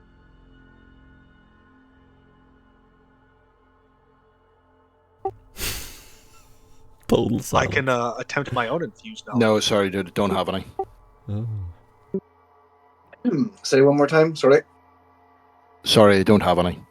Inspiration. No, I mean, I heard. All right, yeah, I heard you. I didn't hear what they said they were trying to do. They jumped up on me. Oh, I was looking through using aspect scanner for the drawers. There's something with the wires and stuff. I need to infuse knowledge to understand what they do, but I failed that, so I'm asking if anyone has any inspiration to give me to reroll. The sad thing is, I'm the one who has the inspiration left. But yes. Yes. I'm staring at you with my... Oh, you're going to give that to me? Yeah. Yes, I'm saying go ahead. It's just me going, oh, I'll save my reroll for when I can help the team out later. And now I fell into a bear trap, and I'm giving someone else the ability to do something. So I'm just sort of laughing at myself. Ah, yes. 5 additional. Whoa. All right. With a little bit of help, can you see things a bit better now? Not only does the Auspex perfectly read out the entire circuitry, you see them leading to a small hatch further down the hallway. Just as you stop, there is a sensor right in front of you. If you step into that sensor, it will activate that circuitry. There are 5 servo-automata combat droids, extremely lethal, parked inside of that hatch. They will roll out as soon as the sensor goes off. Ziggybear will hold out his arm to block anyone that goes towards the sensor. He goes, "Hold. There's a sensor here that will activate 5 lethal class servitors."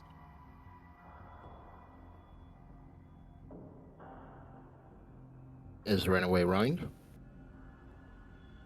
No. The sensor is pretty easy to deactivate from where you're standing. Say better. Give me a moment as I go ahead and start deactivating it. Yep, you don't even need to roll. You just step in, snip the sensor, which is a hidden, pretty advanced sensor. You deactivate it, and that's it. Does the sensor look like it's bolted to the wall, or is it sort of just like loosely hanging there by all the wires and stuff? It was implemented into the wall, and there's just a tiny slit where the center vertically goes out to scan the entire length of the room. Width of the hole, rather. The Zeta Beta is going to go to one of the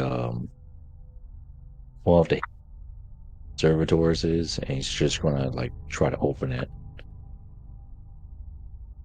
The way to the elevator has been cleared. You scan the elevator with your Auspex, and there are no further traps or anything unusual here. The elevator does not have a machine spirit or anything advanced. It is very, very basic. There's only one possible way it leads down. Only one level as well. He's going to try and like get a servitor to come out.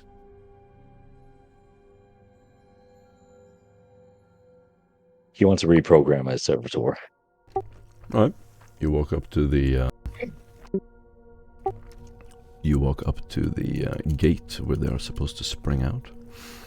And without the signal, they are basically in hibernation mode. They are deactivated. You easily open the hatch, stick your hand in, and you see 5 servo-automata. Praise the Messiah. And he's just going to like start like messing with the servitors, like wrap its face, look at it for a moment. It's like, "You old," and start like working the wires and stuff, trying to like see if you can interface with it. As you pull it out, it's quite small, heavily armored. It has a Maxim bolter attached to one arm and a flamer in the other. It also has an emergency haywire grenade, which it can dispatch, deactivating any electronics around it. Seeing the haywire grenade in one of the servitors, Boyle's going to go and attempt to like scavenge the haywire grenades from the other servitors. Yep. And feel metal hand slap you. You risk, of course, activating it if you try to detach it, but you can do a security test at -20.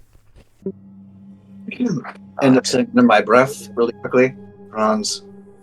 Boyle, leave the tech priest to do his thing. Just gonna say, machine.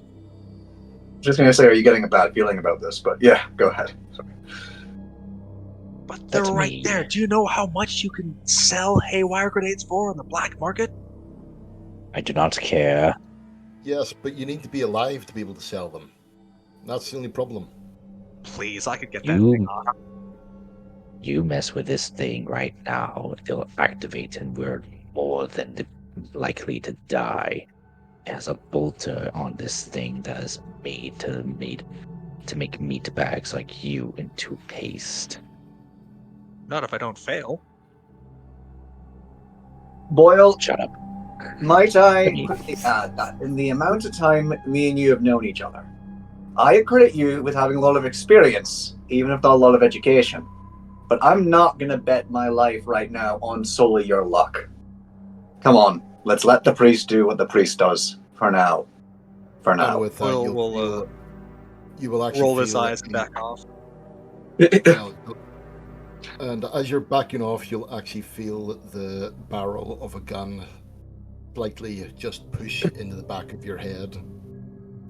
And what he called Franz will then say, "Further back." Are you actually holding a gun to my head? I'm not gonna kill us all doing something stupid.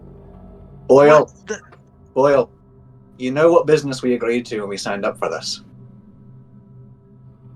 I've already backed off. Why? This is ridiculous. And Boyle's gonna go stand in the corner away from the servitors. You get an inspiration. You're gonna see like Zeta Beta like messing with it, but you're gonna see his head turn like a whole 180 and look right at you with his glowing red eyes. Boyle isn't looking at you. He's sort of like he's pouting in the corner that he can't try to steal the haywire grenade. Oy.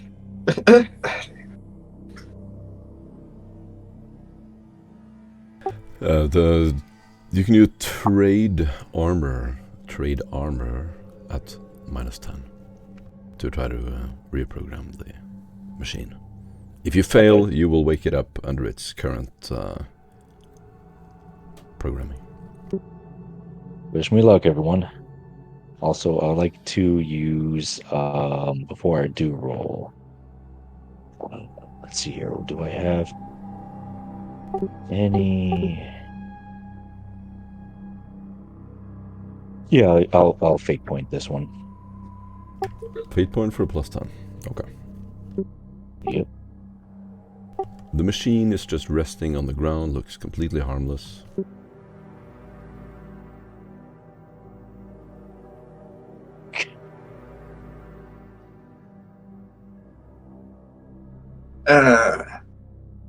I'm going to need someone's inspiration. Didn't you just get Otherwise, inspiration? By the way, the machine looks like this. This is a servo automaton. You can see it in the chat. Am I about to be glad I brought a shotgun? Oh, I just want to Anyone say I have- had a higher chance to succeed on my security test than you did on your armor test. yeah. But I will give you my inspiration. thank you. Glad to see you're Seeing what you're about to do, Boyle will actually jump across the room and slap your hand away and say, "No, no, no!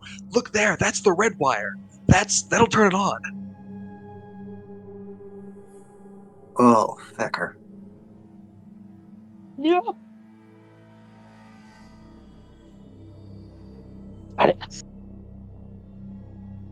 Success with 2. Yep. Whoa. Sick. The thing will activate, and you see it slowly turns to you. Yes, master.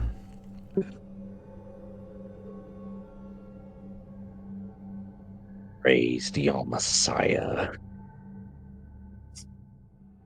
Various lights start buzzing, and you see this little red glow inside of it. There's this pulsating, strange sound as the metallic, hovering, very menacing What is creature your designation? awakens. It will give off a binaric buzz. Bzzz. State your designation. Again, it will give off this buzz.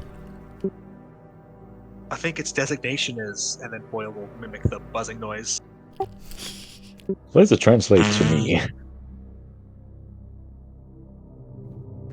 It gives its designation.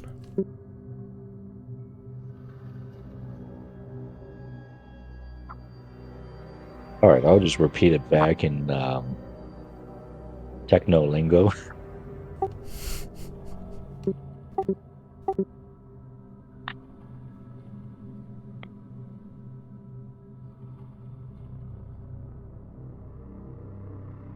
It means protocol, safeguard.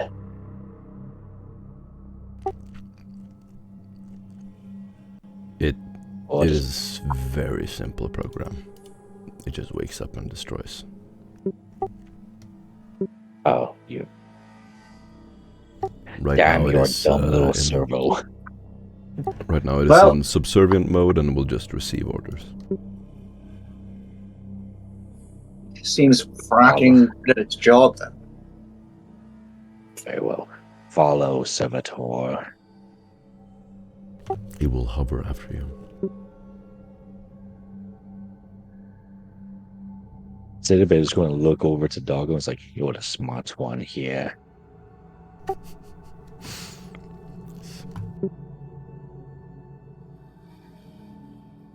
Let any other servitor tell you otherwise. As you walk towards the elevator, you of course inspect it, being paranoid after the recent events. Any of you can do a logic test at -10. All of us or only one of us? All of you. Alright. When I say any, I mean all. Yes, checking that.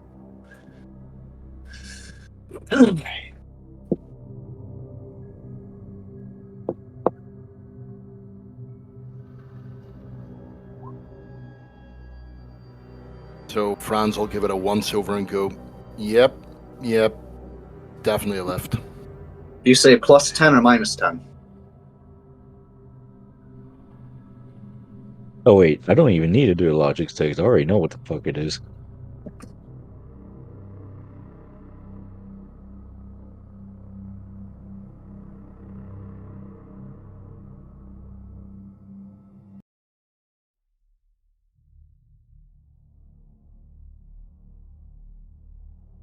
Are we going to send the servo thing down first and see what happens, or? No, Apologies, what's it? just a lift. Apologies. Had it been +10 or -10? Minus. That figures. I had my hopes. Here we go.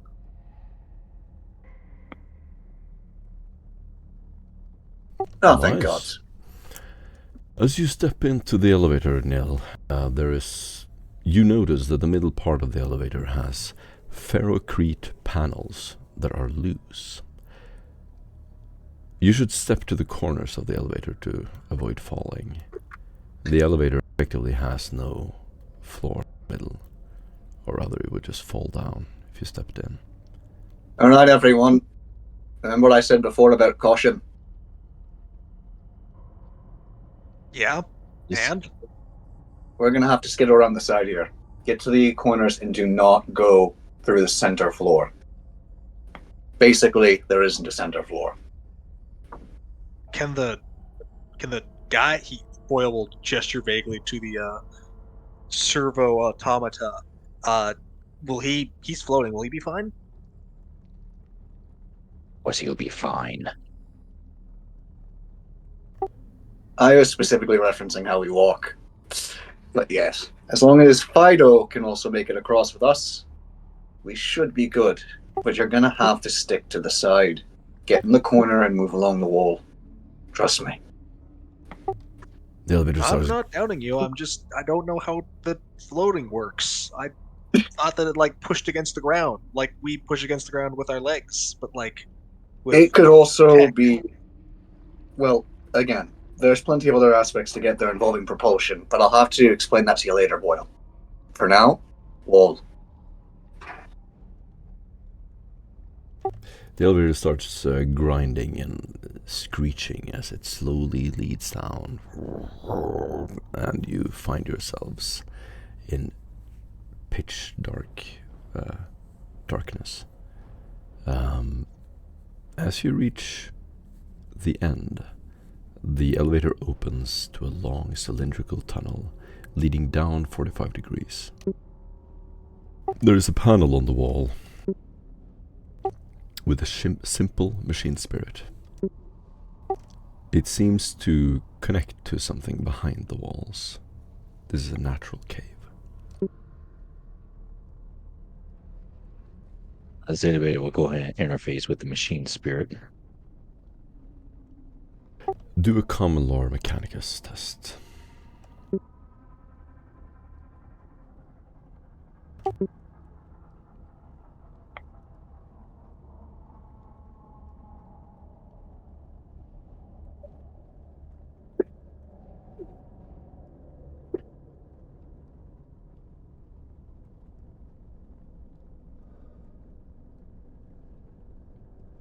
Yeah. -1. Say again.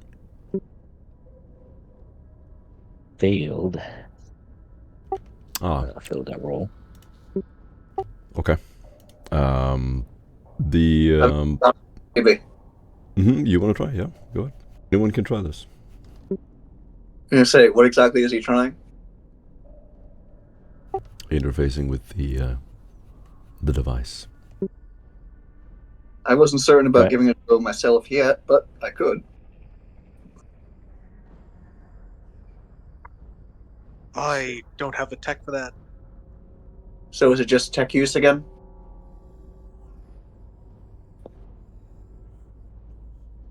Well, I believe he's trying to like interface with it using his like the new sphere and stuff. So I don't think we can because we don't have the proper implants. Anyone can do an Adeptus Mechanicus test. Common lore Adeptus Mechanicus. All right, I'll give it a shot. If you have infused knowledge, you can do that instead. Failed by 7. That's just a common failure. I might not fare too much better, but what exactly would I press? I'm looking at my sheet right now. I can't quite. If you don't see it, you probably don't have it. Bronze, you save us. There we go. Yeah, so that's 3 additional with infused knowledge. It is a very simple machine spirit. Mm. You open it up. It deactivates the security systems. It basically this is meant to be operated from the inside. There seems to be some kind of alarm system. Yeah, so You- Franz is gonna pull back the thing and have a look at it and go, swing around the butt of his rifle and smash it. And you'll just actually see it go.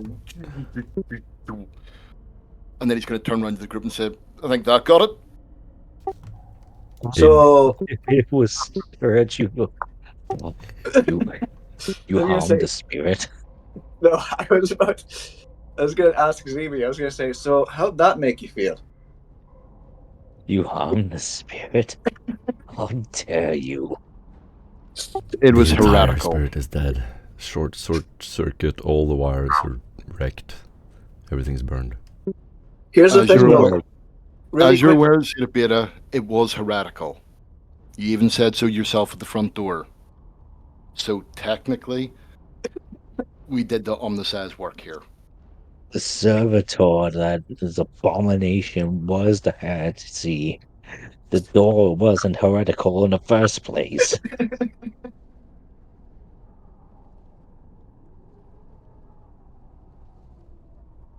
hey, Zeby, Oh. just to quickly mention, either way, for the sake of Franz's safety, when it came to that heresy earlier, do you remember? What happens in the crypt stays in the crypt. Do not like these rules, but I will abide to them. I just know I had to reference that from just earlier. That's gonna be the catchphrase of this session. What stays in the crypt? Are we even in a crypt anymore? Well, That's definitely whatever. the session name as well. Whatever the case, at the end of the hallway, you will see a strange-looking totem or pillar looks like a totem at first. Human skulls cut in half have been plastered around the totem. There are also human skulls lined against the walls and all the way up. There is a light on the floor, illuminating it sort of in a frightening manner. And Franz is going to turn back to Zeta Beta and go, yeah, it was completely not heretical.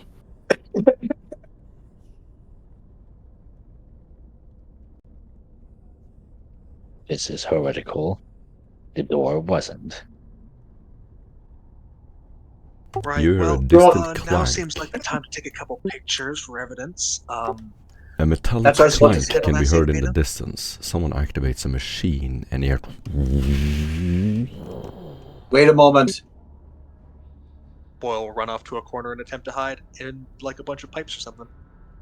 Even though he's hiding, I'm going to say to him as if he's actually standing strong and trying to do his job. I'm going to say, Boyle, check your inventory again. Your different weapons and stuff.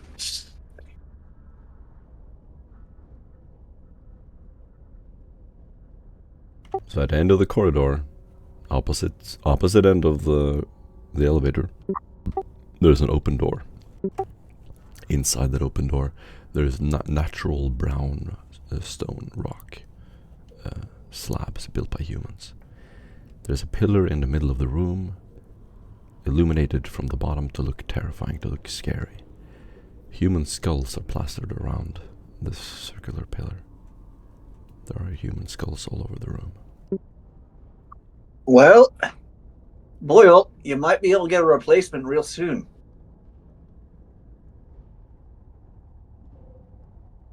Boyle has just finished clipping on his omniscope to his long las and is peering down the sights into the door from his little hidey hole among the pipes and circuits.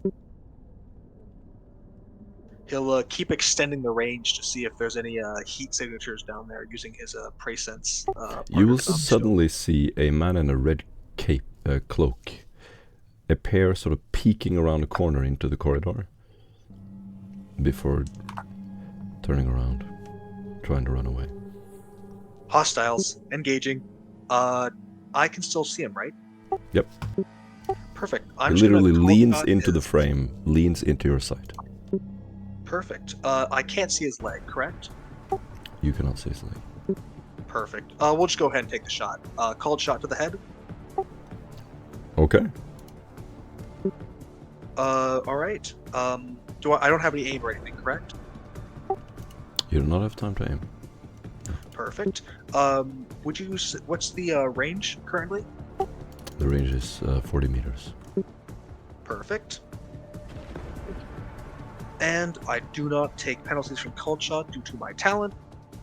Any bonuses or negatives?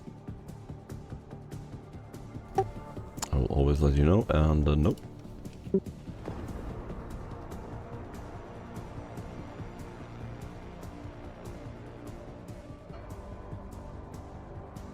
That is a success with 1 additional degree.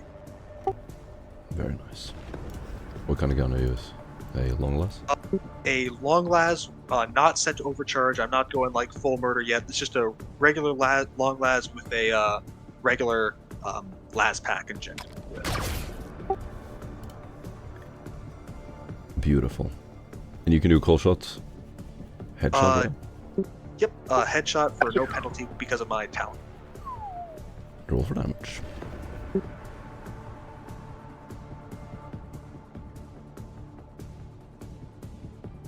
Pen 1 to the head. Remember your bonus. Nice.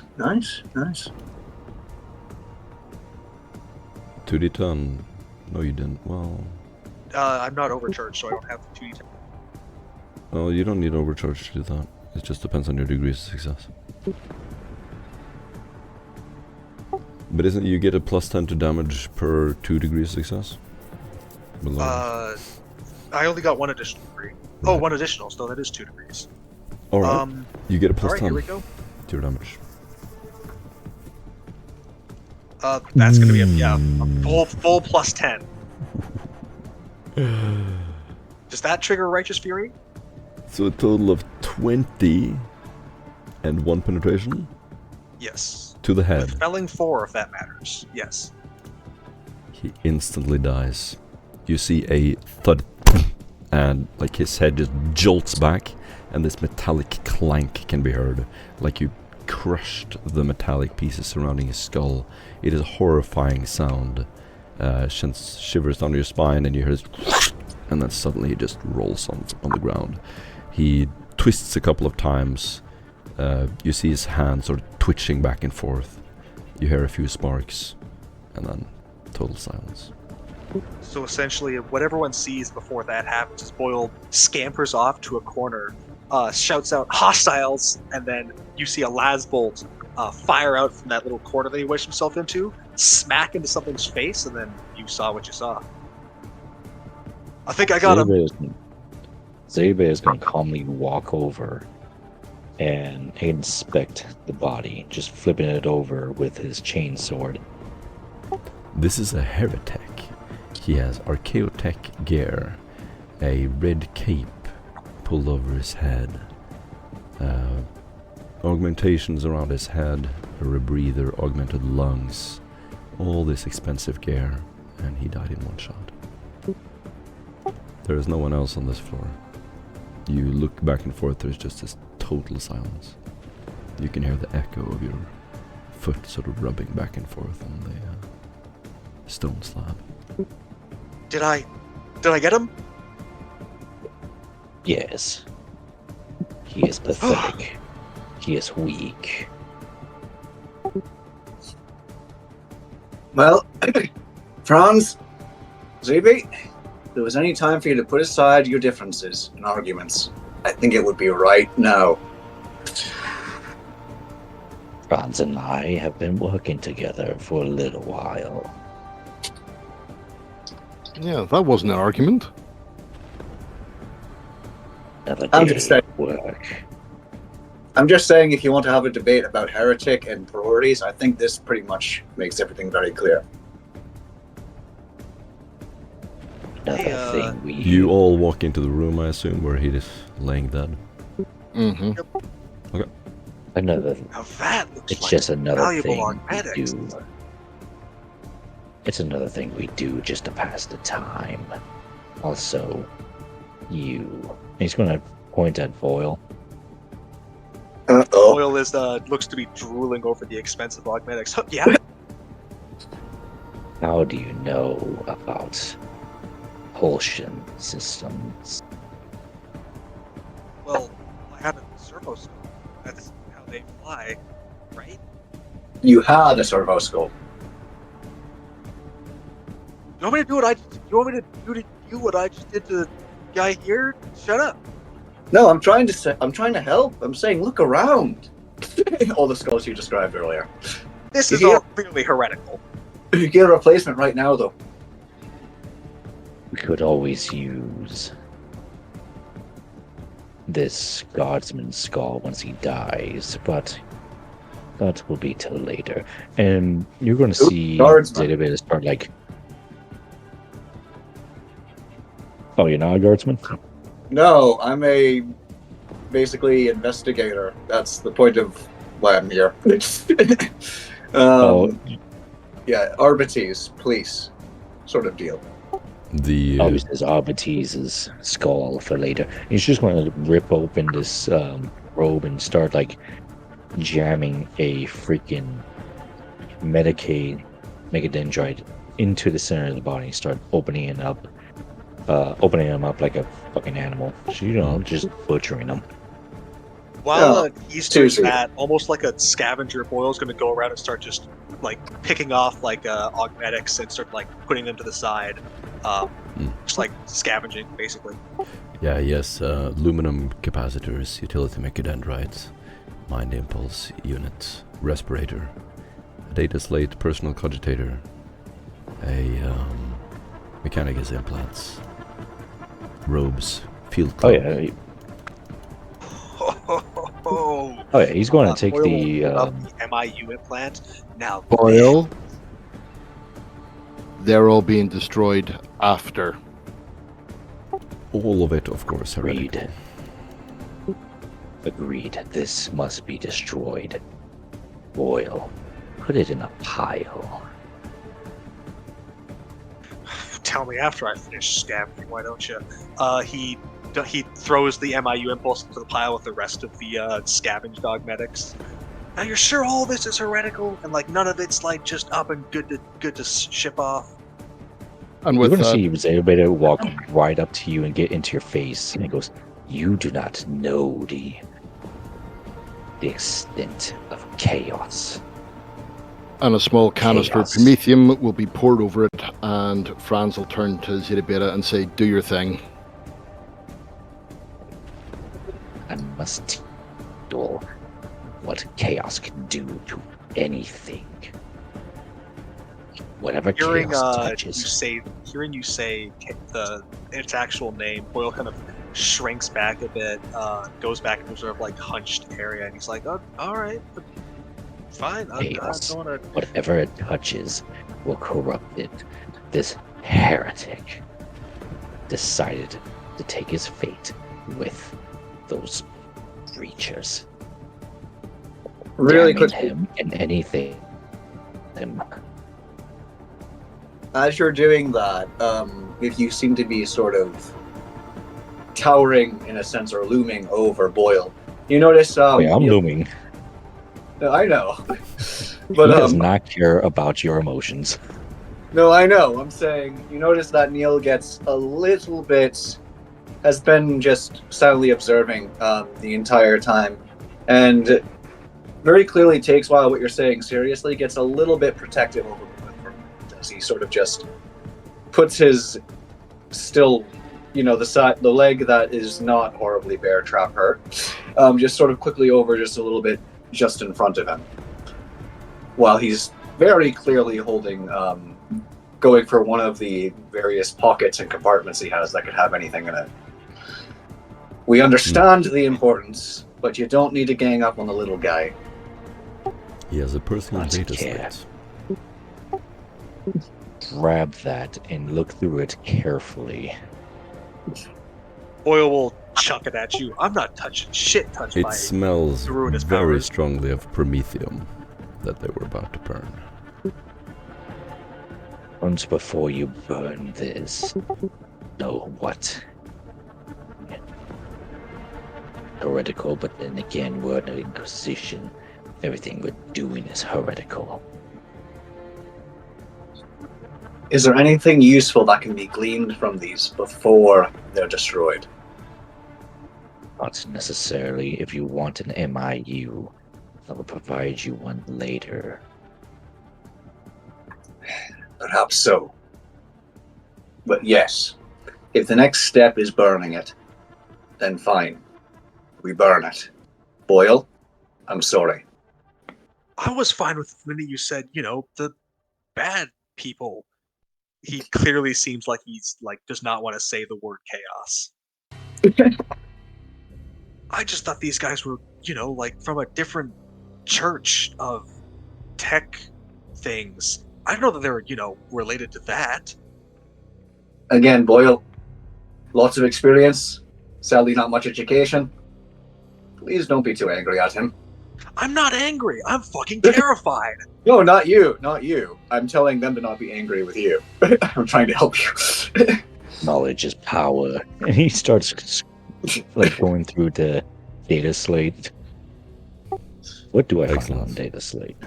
Yes. I've got one foot in front of you. I'm making it look as if I might be grabbing some gadget or equipment, and I'm telling him he's not that educated. He's very experienced, but he's not that educated. You don't need to be too angry with him.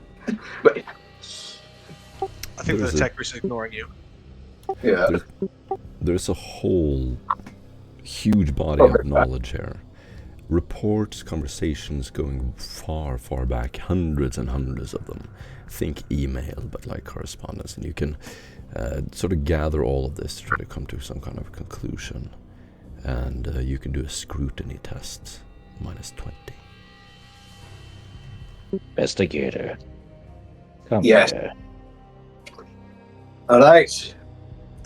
As I hobble, let's see what we've got here. You're well aware of the great skill of lying. Yes.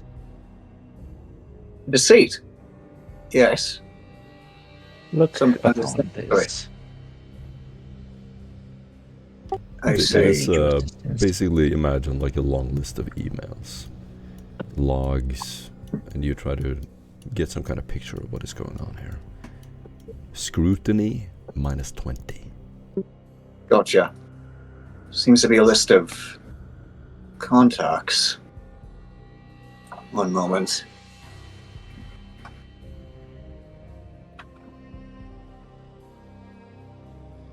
Did you say -10 or -20? 20. Right.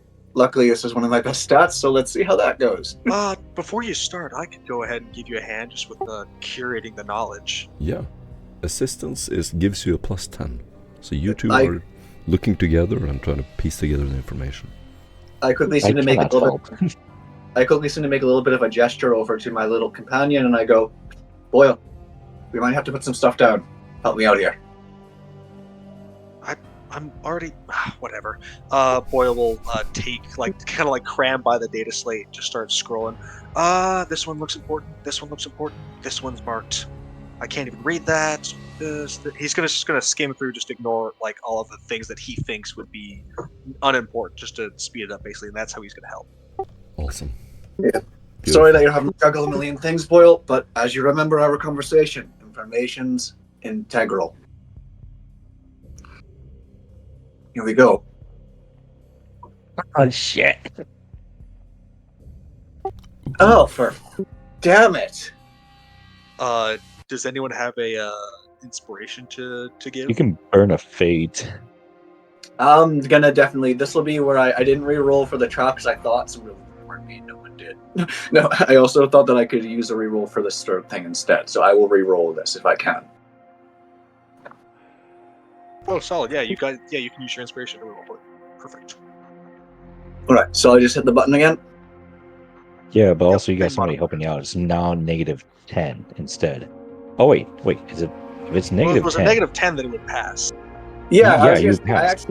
I put 20 in by accident. So actually, would that be a passing? Well, I mean, you could get That more would be a to pass. test. Yeah, you actually passed, Nick. Okay, good, because that's one of the main things this character is supposed to fucking do. And you did brilliantly. Yeah, excellent. Stop reading that little thing there. That doesn't matter. He's talking about what he's eating from nutrient paste. Skip that. Yes. We've got to get as much info as we can. Any indicators could be useful. One of the most Any- interesting things about this information, this heretic, is that there is no sense of hostility between any of the arbitrators he mentions or that are mentioned. He references Seridict, the Magos, several times. All right, I think we might have some leads here. It is looks like he was working Seridict, with Seridict. Seridict Macrophage. Apparently he works with the police, quote-unquote, the arbitrators of this planet. Arbitrator Andan Rahem has recently received approval to hunt these strange mutants after a decision by the chief janitor, Magos Seridict. He doesn't seem angry. He seems to be actually on some rapport, and At first, Chief Janitor Magos Seridict was hesitant to define these creatures as regular mutants to be exterminated or put out, but that decision seems to have been overturned. And now, and no one really knows why. There's a lot of confusion among whatever cult this is. Or there's an actual faction. discussion here. There's a discourse. So Magos Seridict first made a decision that they are not mutants. You're not allowed to hunt them. Speaking to the arbitrators, and then that was overturned somehow. And now Anden has been allowed to hunt down these mutants. So now the Magos is hiding them and doing research on these mutants in secret. And that is what is going on. And he is using a group of tech priests that he has employed that are willing to break the rules or bend the rules. And he's doing that to try to figure out what this very unusual mutation is in secret, away from the arbitrators, who have now been given green light to hunt them down. Is that clear? Or is... Yes. Yeah, it looks like This may go Magos deeper here. than the goddamn caves we're in right now. Boyle. I don't think that this guy is the Magos. This is definitely not the Obviously Magos. not. No. However, we've got some blatant collusion here, and there is definitely a larger collaboration between multiple different individuals and parties, including actual arbitrists. Yeah. Tech Priest, looks like these 3 emails here are some incriminating evidence. If you wouldn't mind copying these over safely, then we can take this back to our bosses and, get some heads rolling. Very well. The Inquisitor will be pleased with our findings. And you'll go ahead and start the ritual of transference.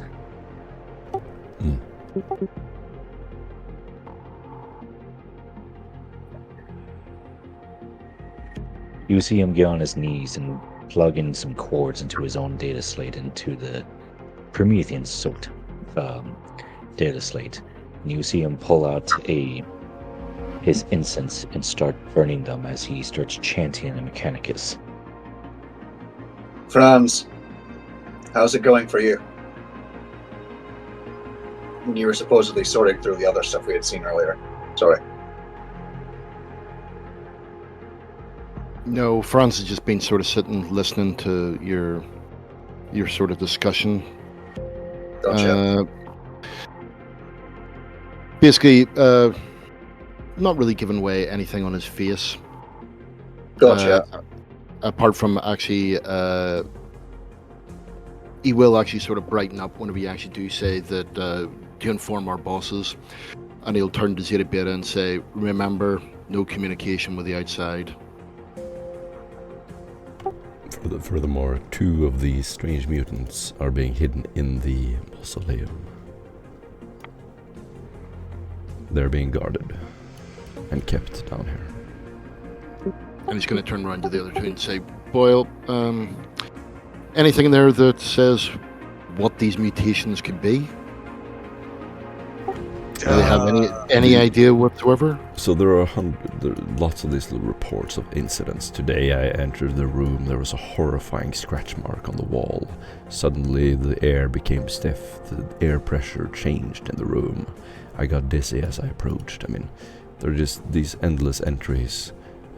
Some of them report that the creatures morph and change over time. That the mutations are uncontrollable and strange and foreign in nature. No one has seen anything like it. From what this says, it sounds like... I mean, I don't know if you've ever heard the rumors, but changelings? People who aren't people morphing and turning into other people?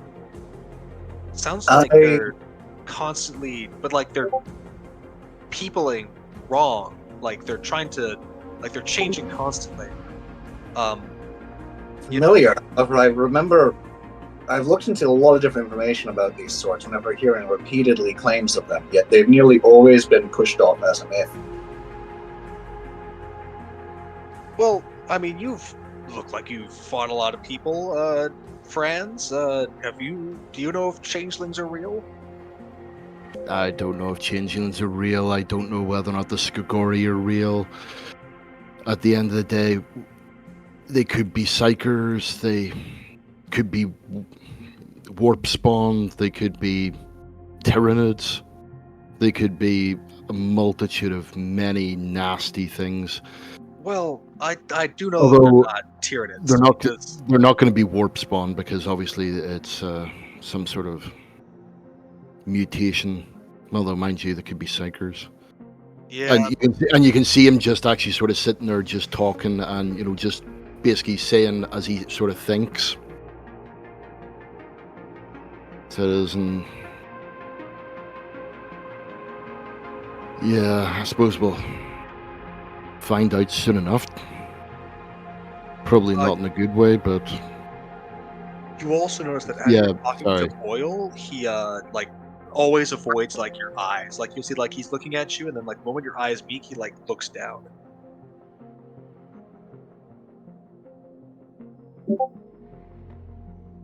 Sorry, is there something wrong? No, nothing.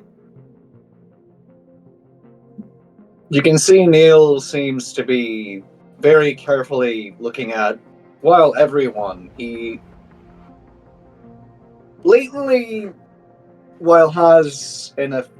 he blatantly has a bond with Boyle. He also has been sort of very paranoid looking whenever he's seeming to check out how he's doing or what's going on. And you'll actually see Franz tighten his hand on the gun ever so slightly and goes, "So what's your two stories?" Right as you do that, you see, admittedly, me put more weight onto the side I can make more use of, while the other hand seems to blatantly be hanging on to, pulling out of one of those pockets I have on my jacket, seems to blatantly be holding on to the handle to that shotgun I was mentioning. Boyle, seeing both of this very, very clearly and obviously, takes the las pack out of his long las and will stow it, both his long las and his gun, and say, sort of, kind of like to ease the tension, almost. Oh well, I'm just some hive scum. I'm just some nobody, crap person who, made the mistake of trying to do business with an interrogator without knowing that they were an interrogator. I highly doubt you're just some hive scum. At that, so you hear a beep come from Zeta Beta as he go ahead and just like unplugs everything, and you see him toss the Prometheum soaked data slate into the pile, and you see him open up with his flamer into that pile, and you hear him yell in Mechanicus, which of course is just a bunch of like a fax machine, a very loud one, angry one. Die, bitch! Boyle will make the sign of the Aquila. Emperor be praised, he says in High Gothic.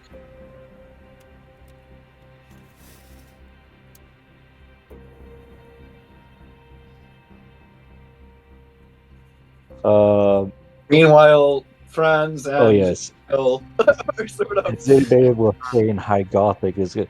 That's the homicide, bitch. Neil seems to have eased up a little bit and is still sort of brotherly in the area, sort of in between Boyle and Franz right now, but seems to be getting a bit more casual, and then says, "Excellent then. Mm-hmm. Now, how do we So, proceed?" yeah, Zeta, they were just actually about to tell us what their skill sets were. Oh yes, I didn't meet this investigator and this menial here. Yes, proper introductions is in order. I am Zeta. You have had a really strange interest in me since we've encountered each other at all. Yes, but I know him. True. I also meant Zeta Beta with the trying to tell me constantly to get mechanical parts for me for some reason. I know that. Yeah. Ever since well before I got hurt. Well, Flesh is weak, weakling. I Machine am Boyle. is strong. And with that, Franz is going to actually just tap Zeta Beta with his left arm, and you'll hear a tick, tick. And he goes, "He's not wrong." True, but I hope I never had the opportunity. I didn't exactly have a lot of capital back then. The point is, me and Boyle have known each other probably about a similar amount of time, relatively. I highly doubt that. We met on the way over here. You're ruining my plan.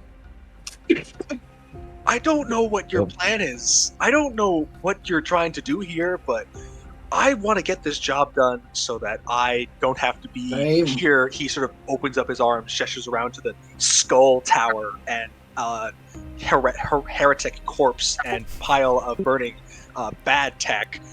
I don't want to be here at all. Let's discuss this at a cafe or a nice place to eat or even Again, a food stand. Yes. Yes, however, to get to any cafe or nice food stand, we need to find out how we're going to work together and get to the next step of this.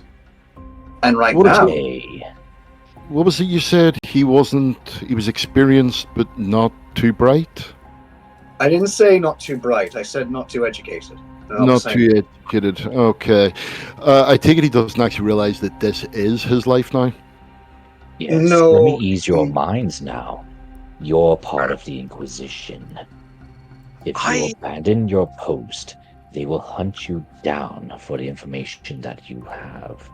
So, make the life of the Inquisition, and you just might live to see retirement. I am coming to terms with that fact as we speak. As for my skills, well, I've done a million jobs. I've done everything from organ harvesting to tech ripping to just a standard kill call. Like, I don't know what to tell you. I'm hive scum. That's what I've done my entire life. You think I'm something else? Well, go ahead and guess, because I've been everything. Speak. And now, I'm one of you crazy fucks. So let's take this. We have our information. We have our leads. Let's give it back to the boss man, and let's do our next job. As I heard, we're going to be together for quite a long while. Indeed, but you... I don't know whether or not you were actually told this, but we do not have contact with the boss man until such time as we are ready to enact a plan. This, and he's just going to go around the room with his finger. This is it. I see. There is no help coming. There is We no are... Astra Militarum units coming over the horizon to save us. This is it. And we've got a rogue tech priest right now by us, a dead heretic, and it seems some mutated creatures running amok with a corrupted Ars Arbitis. Well, I don't think that the preachers are corrupt. I think that the preachers are trying to stop the corruption. We have to confirm that first. Now, Arbite, do tell us about yourself. Me? Right. Well... You've been a little quiet, and you see like he hasn't like put away his flamer, and the flame is still like activated. Yeah. You mentioned a plan. Whatever to work out is part of trying to have as much survival as we can on this job. It sounded like you were trying to carry out some sort of subterfuge against us. No. You understand that trust is like a currency with us. It's a habit. After all, being a cop, space cop, by the way, is a part of getting brought on to this. Want to keep as many people around you alive as possible, and hopefully they'll do the same back. Boyle is extremely resourceful and obviously very well equipped. If we start having too many scuffles, I really would rather keep him here with me than not.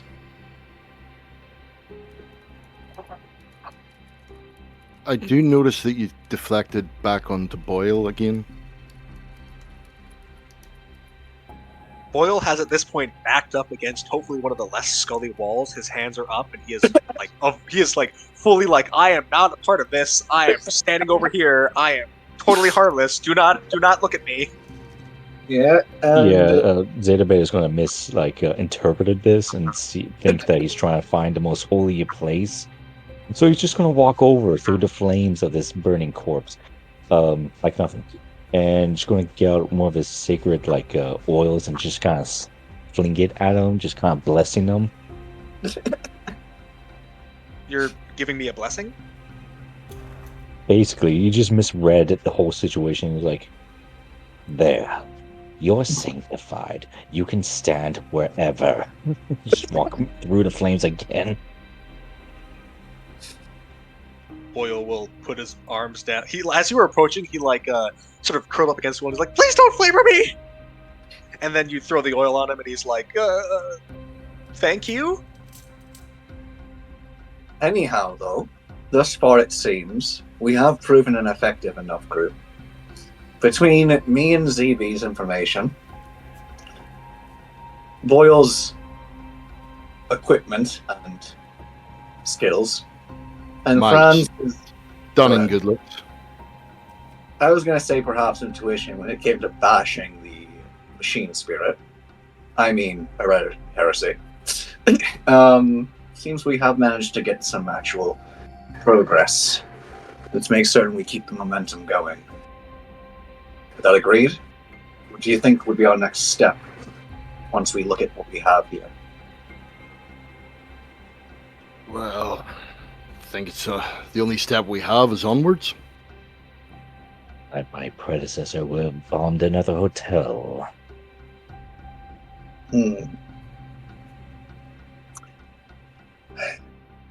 Right.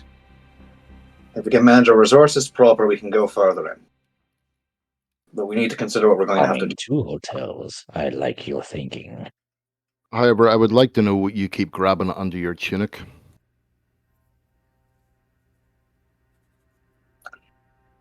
Oil? As I... Go ahead. Well, I'm not grabbing at anything. Sorry, wrong one. Sorry. Yeah, I'm Neil. No, I'm Boyle. That's Neil.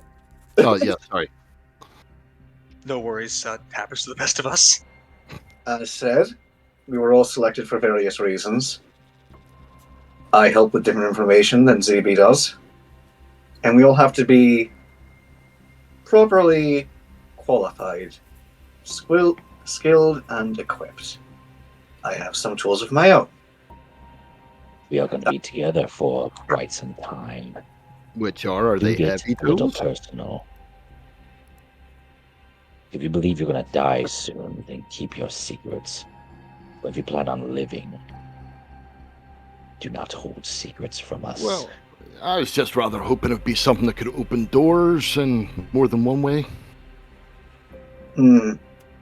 Right now... But if your rifle seems to be blessed. Oh, this? He holds up his long lance. Yeah, well, let's just say that it's one of my best acquisitions in my old life. Zeta Beta will look at you without, of course, having no expression, no face at all. Just literally, like, his mechanical bits right there. Just going, not you. It looks right at Franz and goes, your butt of your rifle. What, this piece of crap? I don't know, Yes. picked off some zealot. The zealot obviously took care of the machine spirit within it. Yeah, wait till it fires 3 rounds and jams. No, I prefer my bolt pistol, but unfortunately, they had to be left at home for this job. Well, if you're looking for something that won't jam, I could lend you my las pistol. No, you keep a hold of that. I'll have my proper BBs whenever we get back outside. Until then, let's not get into a fight. Right. I guess ever onwards then. As I shift my weight again to try and get moving, I believe we're supposed to this way. Zeta will run by and just lift them up to help them speed. All right. As I was about to say, introductions.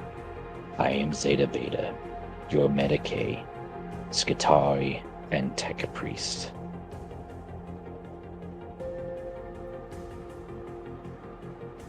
Excellent to meet you. Nice to meet you. I'm Boyle Golfka, jack of all trades and decent enough shot. Oxman. Franz, ex-commissar Cadian, with probably the worst weapon that he's ever had in his entire life, but sure, we make do. You're still commissar material. Do not sell yourself short. If anything, you could have been a great servo skull in the future. We can, but pray to the Omnissiah. Boyle, another suggestion for you. Do not worry, Franz. I will polish your skull once you perish.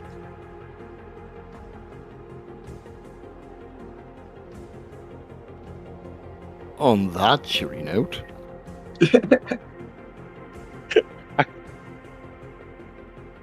Ever onward, I suppose.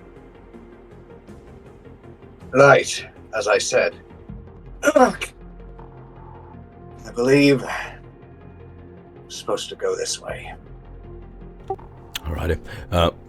As you walk through the corridor, you see the stairs leading down. Apparently, some of the more important members of the Administratum have been buried here. The Mechanicus, led by Seridict, are responsible for the mausoleum, so he has complete autonomy of this area, which is perhaps why he has chosen it to conduct his secret investigation. As you begin to descend down the stairs, you begin to hear noises. A conversation seems to be going on between two tech priests. You can hear occasional Baneric chattering, and then normal talk. Seems we have some activity. Zetabel will listen in, see if he can actually make out what they're saying.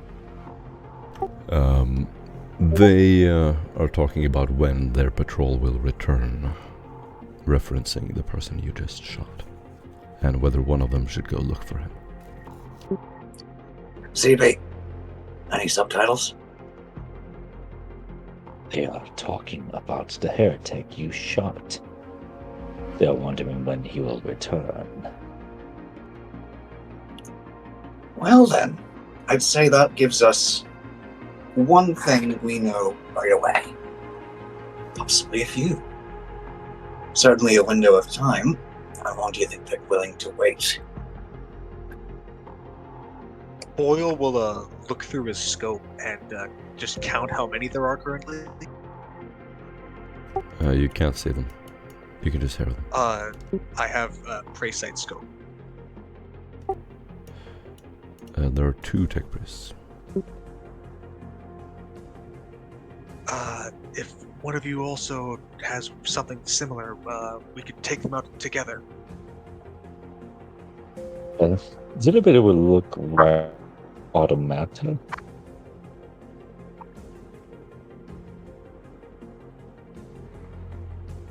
And look right back at. Again, you don't see them, you can hear them.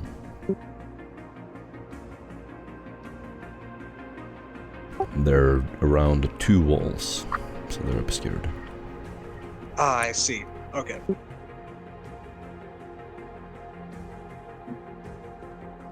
Either way, Servitor, go identify who's over there. To the staircase, there are 4 pillars in the room, as well as a strange throne-looking thing. The walls and the ground is dirt. There are crates left behind, as well as a few mechanical bits. They seem to be constructing something. Okay, then. Zetabel will go and sneak over there. And he will get a good glimpse at them. You're trying to get a glimpse of them? Okay. Are you leaving Doggo behind? Yes, I tell Doggo to stay with Franz. Alright. And Franz is going to take up position behind one of the columns. Boyle will take a position behind another column. Alright. The column does not... You're not able to see them from the column. You have to pass through a corridor and then another wall, and then you can see them. Mm-hmm. I'll do that, but I would like to stealth my way up to them. Okay. You stealth your way all around 2 walls, and you can do a stealth test. I just succeed. Nice. You will see a heretic, kind of similar to the one you just killed. He's standing in the open and he seems to be talking to someone.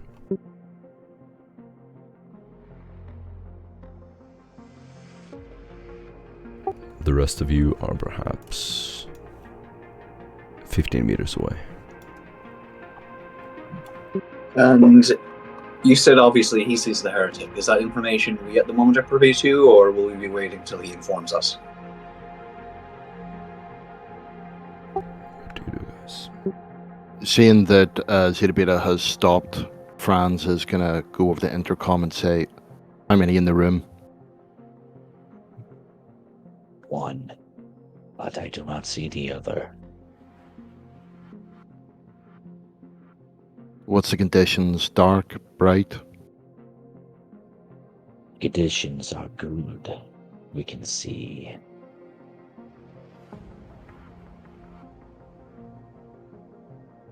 It's a heretic. I'm going to see if I can find the other one. Or it could just be a transmission he's receiving. Okay. And with that, Fran's going to turn around to the other 2 and give a signal to move up and keep it quiet. And he's going to turn around to Doggo and whisper to Doggo, you stay here. And you walk forward? Creep forward. Alrighty. Stealth test.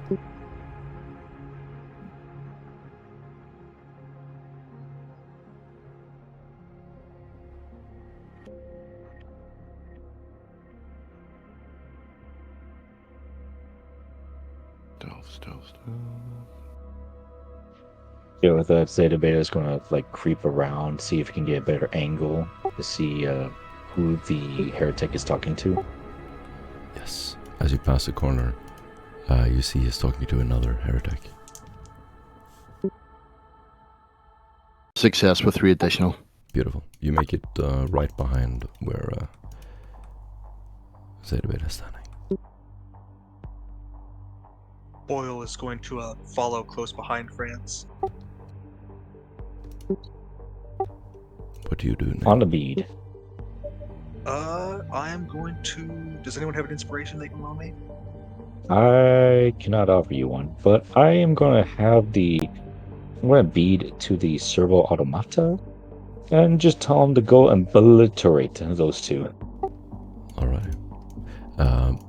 Boyle and Neil, you will see the servo automata suddenly, its eyes turn red, engage, and it suddenly starts hovering in the hallway, past you. Well then. Let's see if we finally get him on the move.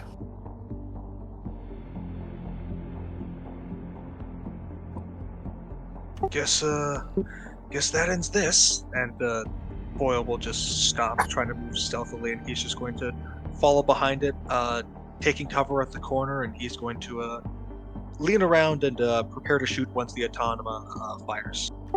Nice. You too. And as he sees the automaton coming around the corner, Franz is going to go, oh no, and basically put down his gun and put his fingers in his ears. What? Okay, guys.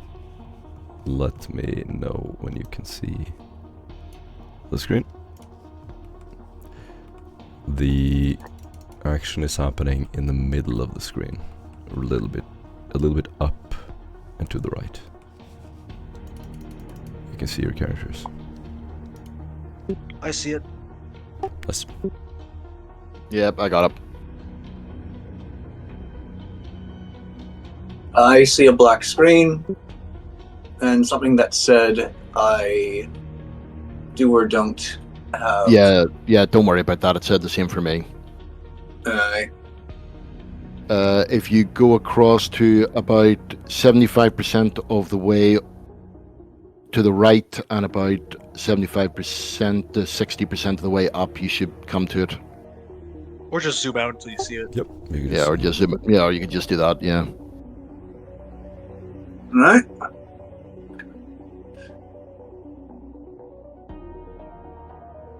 Oh, bloody.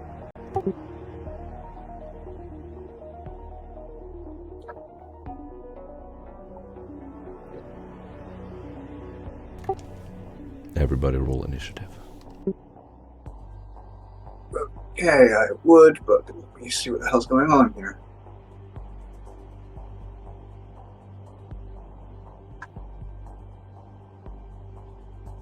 Awesome. Zeta Beta, how fitting? You go first.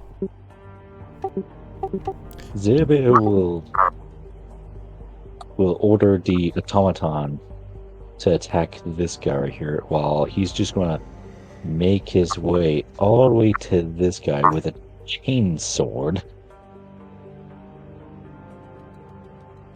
You're gonna charge And him? he's gonna he's gonna charge him and grapple him. Alright. You see his shocked face as you turn the corner and suddenly you make some kind of strange guttural sound as you appear out of the darkness, completely surprising him. He is not going to dodge. Good.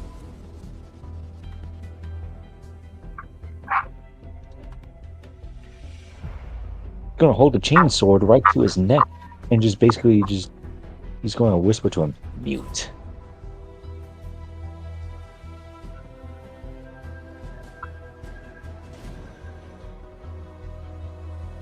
But yeah, he's going to have that servitor just charge right at him and berating him as soon as possible. Alright, I'll give you control of the servitor. And there you go. Yeah. Where is his weapon? And then I'll also give you his stats, and then you can roll for him yourself. Fantastic. Here you go.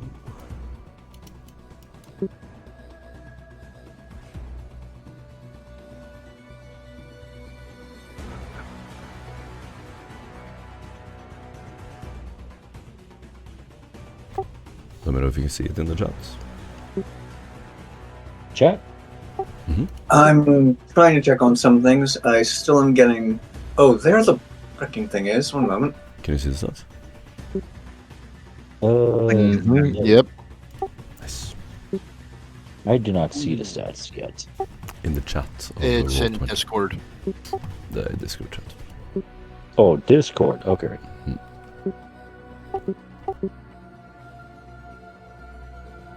Alright, let me check that.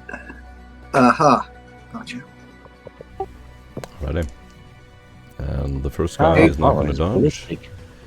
His ballistic skill is shit. He gets hit. Yeah, he's more of a minion than anything. Oh, that's true. Minion, go fight.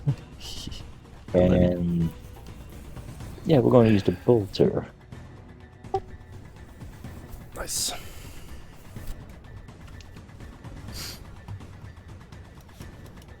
I mean, I can roll for you if I want. Yeah, go for it. Roll for it. Alright. 90. Oof. I think that's a miss. Yeah, it's a miss. His ballistic is terrible. Yeah. But he starts firing. It's very effective. It draws attention. What do you do? I'm going to keep the heretic and me hidden around this pillar right here. And I'm just going to hold him with my chain sword right to his neck and just wait for Servo Automaton to finish off this heretic. Alright. Which is obviously not happening. And Doggo? Doggo, he's going to stay with Franz. Alright. It's your surprise round, everyone. What do you do? Boyle is going to take a walk, half moving to get over to here. He's then just going to pull out his long las and pull a called shot on this heretic's face. Nice. Ping the one you're attacking. The heretic that the servo, the servo. An additional 2 degrees. Very nice.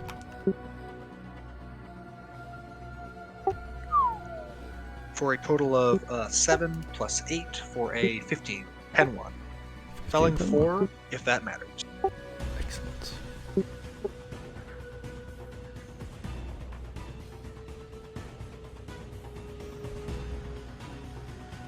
Wonderful. You hit him in the body, and you will see the shot goes through his chest. He clutches his chest, and you see some kind of bleeding down his arm as he tries to pull back. Sorry, that was a cold shot to the head. Ah, yeah, same thing. It's the same arm. Franz, go ahead. As the last shot hits his head, Franz drops to one knee and fires a single shot aiming center mass and hits him with a damage of 11 and impact 0. Beautiful. Yeah, as you hit him, he back. You see more blood spurting out of his body armor. He just staggers back another time. He is bloodied.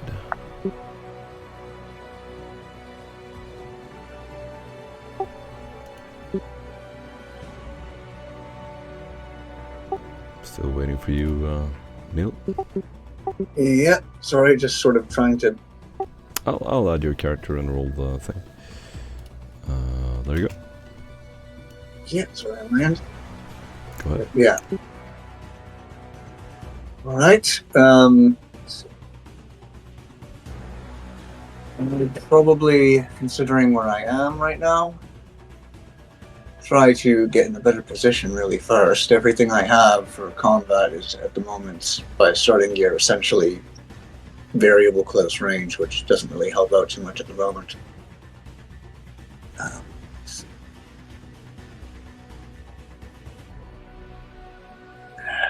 Trying to use interfaces being really funky right now. Sorry. I'm trying to zoom in and see if I you don't. can do your turn later. Zeta Beta? Sorry on my end. No. What do you do, Zeta? He's going to start pulling this heretic. He's going to lift up this heretic and start dragging them over here. Is he resisting at all? You're resisting, he is dying. No, this guy right here. Oh, that guy, yeah. He's definitely pulling back.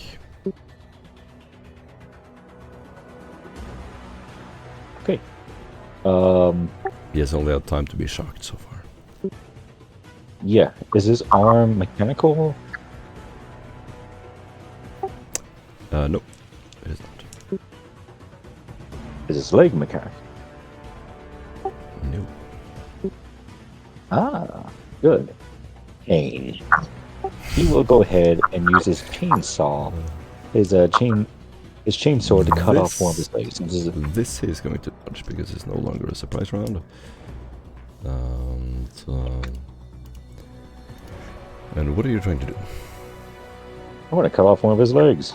He has a force field which activates as soon as you attack him, you see a huge purple sphere open up, and as you try to cut into it, your thing just hits the end of it, and you see this jagged line vibrate.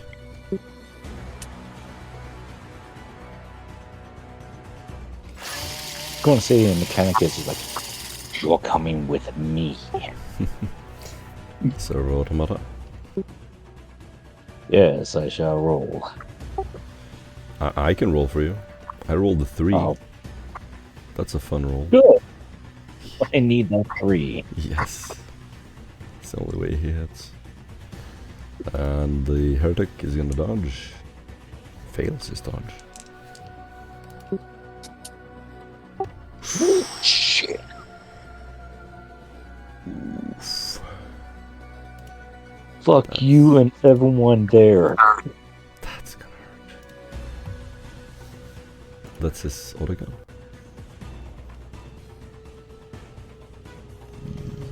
Oh, sorry, that's me rolling. Sorry, that's me rolling mine. Oh, Yep. Oh, okay. oh shit, I was like, oh yes, fuck you and everyone included. I thought you'd prepared a macro for that, so. But yeah, no, you can roll. I thought Alright. it did more damage than that, too. No, it's just like a D10, which is Really? crazy. A Yeah. D10, no, it's a D10 plus 5, 4 pen, with tearing. Yeah. That's good. Oh, it has a rate of fire of 5? Yeah, it fires 5. It can't fire less than 5. And I shall go ahead and roll all that damage. So, where are we at?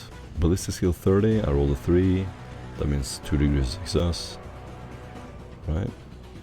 No, you get a minus 10 from pull auto. So 1 degree of success. So 2 hits.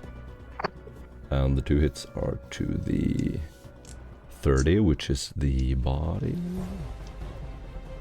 Question mark? No, it's the left arm. No, it's... Yep. Okay, I knew it was going to be No, left it's the right arm, something. right arm. Oh.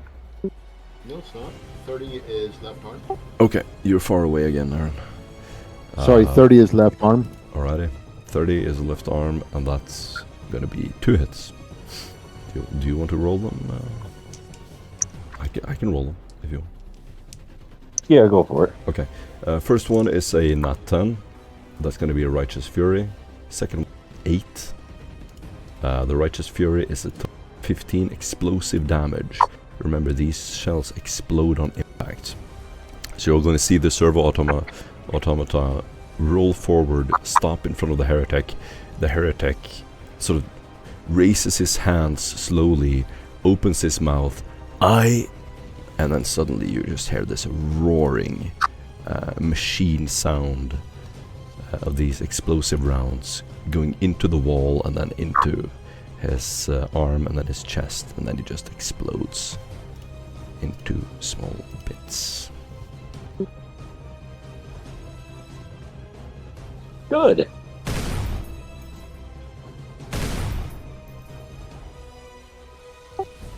Dead. Doggo, Neil. Well. Oh, I'm after the doggo. Go ahead first.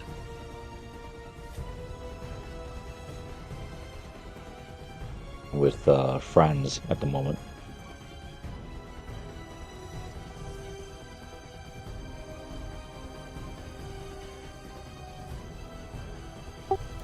Alrighty. The heretic is going to... Neil, you can step in anytime you want. Alright. I say, since I was ever so far in the back, I wanted to get up to a more proper position. At first I went behind the doggo, but if I'm allowed to move farther up, I'll at bare minimum go either next to where the doggo is now or a wee bit ahead of him. Is that alright? Which depends on what your move is. Let me see. Alright. Well, then I would move... Oh. One moment.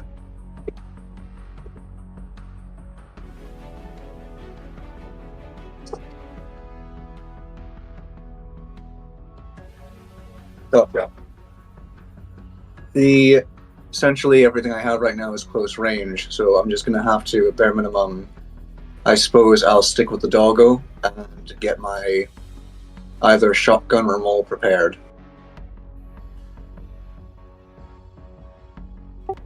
The heretic is going to snare at you, Joe, and he's going to attack. Since it's been a long time, do you want to dodge? Yes. Okay. It's gonna suck if he like has more friends. He has an electro flail that he rolls out, and he tries to hit you with it. It gives a little I buzz just first. succeed. 1 degree. Okay. Yep. I hit you. I hit you in melee. And I have forgotten what kind of bonuses I get with a standard melee attack. Can anyone remind me? Is it plus 10, right? Or is it a flat? Yes. Can anyone roll Depends a on melee whether attack and then is he see what they all-outing or is get? he just doing a standard attack? Standard is plus 10. Do you take a half aim? That's a plus 10. Okay. Yep, So I get standard is a 1 extra degree of success. But he does not have an escapable attack. So you dodge. Joe, the flail goes right across your armor, just scratches up against your armor. A little bit of the electricity sort of stretches through, and you feel your augmentations reacting to it. This would have knocked you unconscious if it hit you.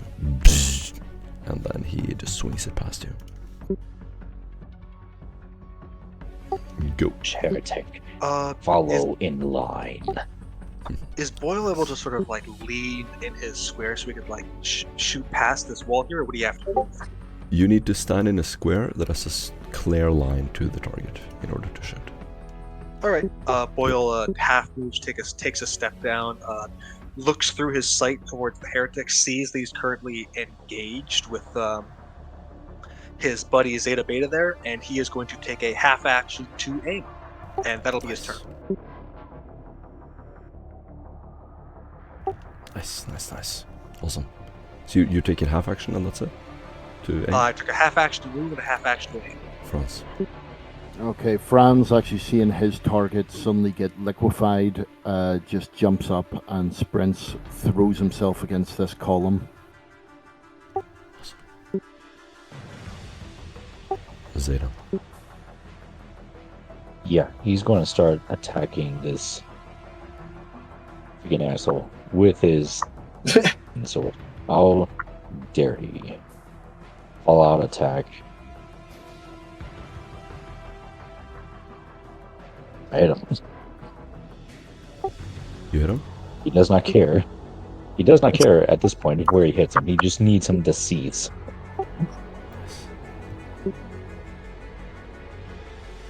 And he's just going to yell at Mechanicus, "You will cease your actions."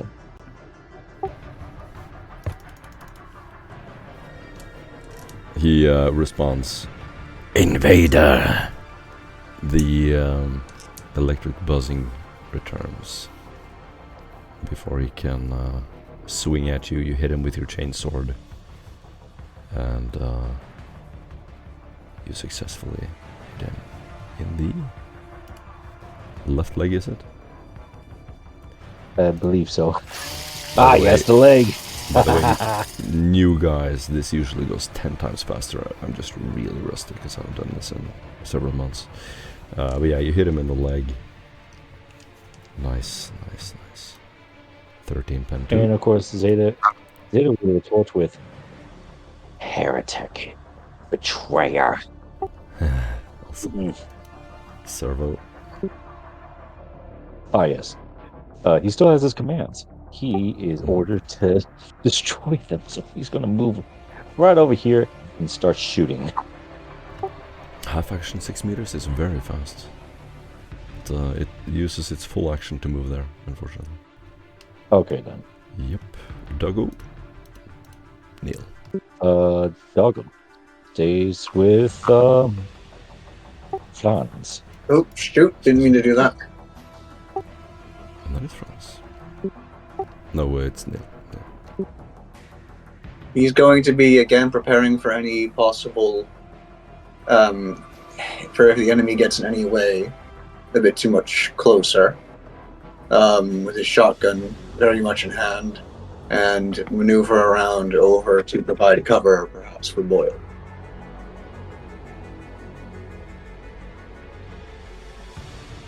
Awesome.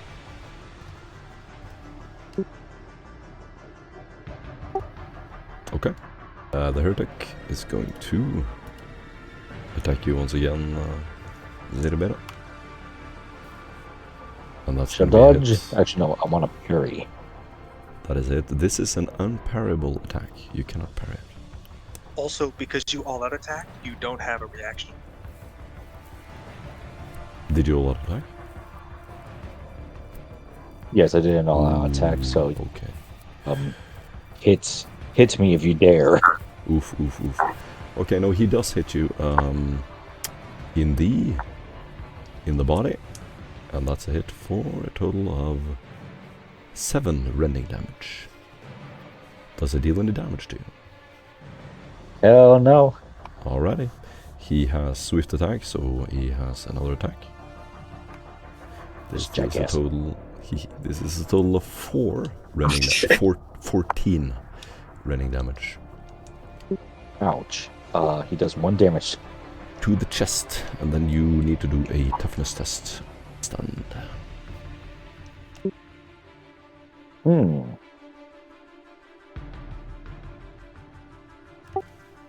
this electrical flail hits your chest. I succeed. Sick. So the electricity goes through your body, you just feel this burning hatred for this guy, and then you actually realize that it's your flesh that's burning, and you look down and there's a little smoldering smoke coming out of your armor. You have been electrified, but so much of your glorious flesh has been enlightened and turned into metal. And your circuitry is so strong that you resist it. You feel, in fact, a little charged, like in Home Alone 2. This actually powers you up. You feel stronger than ever. And Neil, no, Boy. Boyle seeing I imagine he Zeta Beta flinches back for a moment, and seeing that opportunity, Boyle will take his shot with his long blast, targeting the tech priest's head. I believe Beautiful, minus beautiful 10 because he's description. in melee. Love the speed of that delivery, and everything was beautiful. The tech priest is going to... Unfortunately, his shield activates. And his shield absorbs it. So you see this purple hue around his body. And your shot is beautiful, it hits beautifully. But it just sort of gives off this little dot and then falls to the ground. Seeing this, Boyle will spit in the dirt, heretic, and he's then going to take his second half action to move, Yep. Franz? taking cover behind this pillar. Mm-hmm. Okay, so Franz is going to move to here. He's going to lean in such a way that as Zeta Beta is slowly getting hit by the thing and shaking all over the place, he's just going to take 1 shot at the heretic and hits him with a success with 7 additional Ooh. to the body. Shield does not activate. And if my computer would hurry up. So to those of you wondering, a shield is in this case a D100 roll. If he rolls below 50, his shield activates. Plus, I believe And between a 10 and a Yes. 1, it'll short circuit afterwards. Yep. Correct. and he causes 6 damage, 0 penetration, but you can pretty much see that it was more of a shot to actually sort of distract him. Yep. You hit him, and he's just riddled with bullets. Is it? Bring it. Anyway, yeah, I want to freaking hit him again with the sword.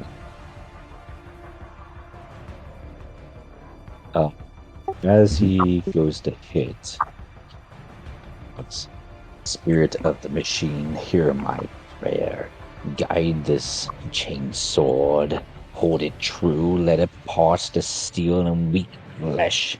Crack this cowardly cur and smite it the foe from the Messiah's sight. And he's going to go all out. 7 additional. Shield does not activate. Fails his dodge. You have tearing. You can roll 2 times if you didn't already. Okay, you did. Oh, it does it automatically. Yeah, I saw it now. Beautiful. You tear into his flesh. That is a left leg attack. And he is now wounded. How crippled is he now?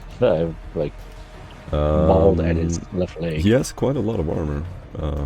So you're D into his armor, but he's fine so far. Automata. Fire the bolt gun. Fire as a cannon. 58. Fire as a cannon. 58. Damn, I need to upgrade this Neil. shit. Right, This again. one needs to be upgraded for sure. Yep. I'd love to be doing quite a bit more, but for now, since my foot is still the way sadly it is, rather than recovered, I only have some close range things to use. I'm going to keep going along the perimeter and preparing for any closer combat that might happen. Going a bit farther in, yet keeping Neil? No, Yep. This is no criticism at all, but you only need to say exactly what you do, your visual actions of your character. Sorry, bad No habit. worries, no worries. This takes a long time to adjust to. I realize we play very differently from other games. I was going to say, again, keeps a shotgun out, begins to proceed just on the outside of where he sees his teammates, in case there's any more close calls anyway. Awesome. So you're using your full action for that? Yes, at the moment. Okay. Heretic is going to attack you again, Joe. And this is a hit with 2 degrees. I shall dodge. Alright. I do not have... You all act. I do not have Oh, an yeah, escapable I'll attack. fall out of that. That was a good dodge. Yeah, this is like comical, like slow motion, swinging his hand. He's like staggering forward. His leg is all broken up, wounded. This chest plate is full of bullets, and it just takes this desperate swing at you. You just nonchalantly step back, and he just swings past your head. You can hear him breathing heavily under his mask, and it's nowhere close to hitting you. I believe. Do I have clear sight to him currently? Sure. Solid. We're just gonna go ahead and Boyle can kind of see his the leg that's been ripped apart. So Boyle's just gonna aim through a scope, cold shot on the leg, Nice. using a half aim, of course. Shield fails to activate. I have a successful dodge with 1 degree. I have 5 degrees of success additional. And do you have an escapable attack? I do not. Then you need to get that as a sniper. I very much recommend Understood. it. Because, I will take a look at it. yeah, because with 5 degrees of additional, you would have given him a minus 40, 50 penalty to his dodge, and he would have hit. But that is unfortunately a miss, so your shot goes wide. Franz? Franz, overlooking the combat, is going to sort of see that everyone's getting bunched up. Seeing that there's a servo automaton and now 2 other acolytes, including Joe, in there, he's going to back up to here and basically go into Overwatch down the hall.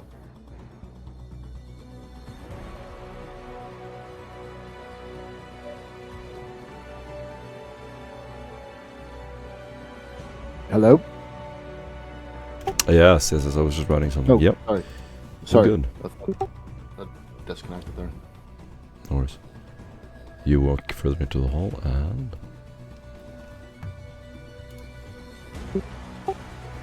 Okay, Zeta. I shall attack again. Very good. He will feel my wrath.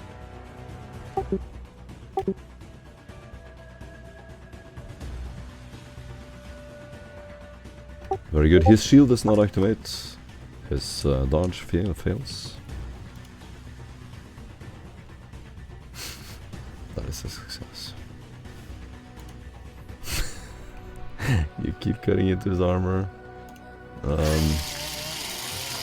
He's incredibly annoyed at this tech priest laying by his feet, just like chainsawing his legs constantly. Is that his left leg again? Yeah. No, it's his Fuck right leg. That leg Oh god. specifically. Both his legs are fucked. Servo. He Uh, rolls 31. Audible. In the corner, just sort of cringing the more the leg stuff happens. 31. We're at 31. close range. I Fuck. believe that's a plus 10. What else? His ballistic is 30, isn't it? Yeah, and I guess I'll give him half aim. Oh yeah, you could have.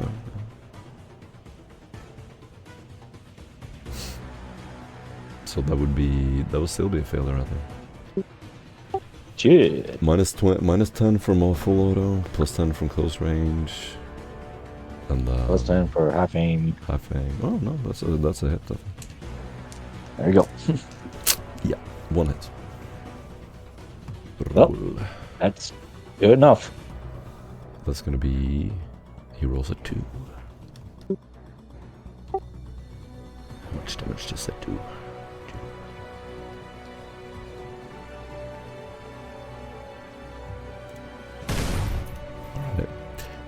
Neil. Right, going to flank to the other side, about here. Mhm. Shotgun prepared in hand, in case, obviously, anyone gets closer. That's that for now, because I don't exactly have the best situation to do too much here. The heretic is going to attack you again, Joe. He critically fails. He is going to slip the ground due to all the damage to his legs, and you hear this heavy breathing as he lays on the ground, just flailing at your legs.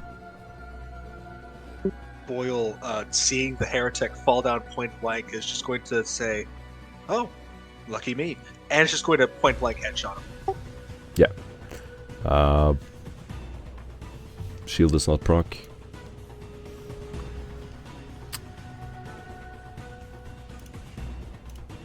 Six. More successes than God. More successes than the God Emperor. It's pew pew. Success with 10 additional. Oh, goodness gracious me.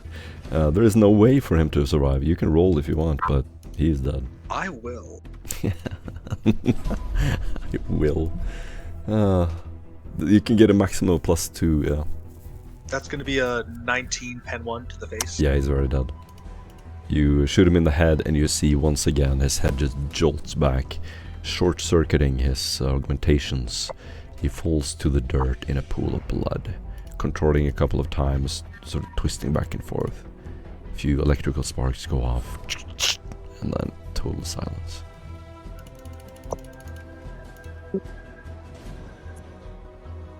Great.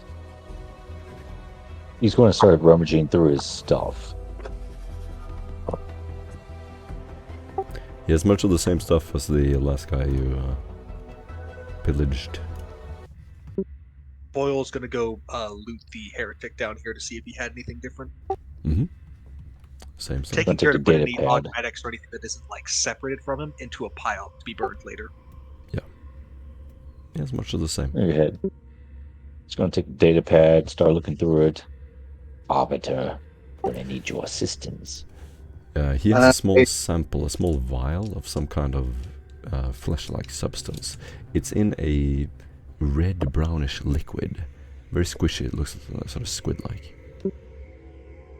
Thought so. Suppose I'll be right over. What have you got for me now?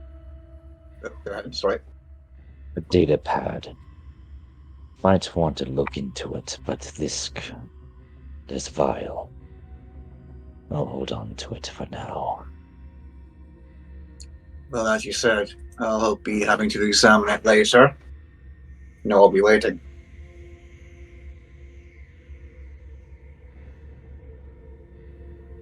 Just going to hand over the data pad to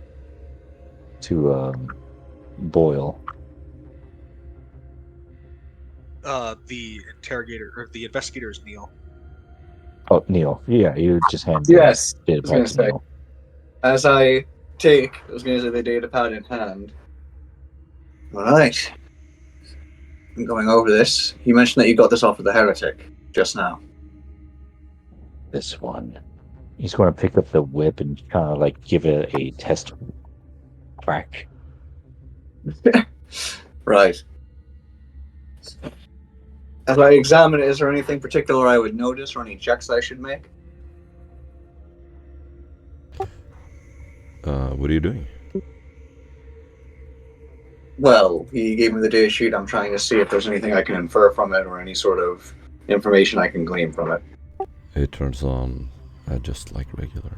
There's a bunch of files and registries on it. You can scroll through. Most of them are copies of the previous one you read. There are some entries regarding the creatures. There are 2 creatures that they are keeping here in vats. They have been taken out and they are speaking.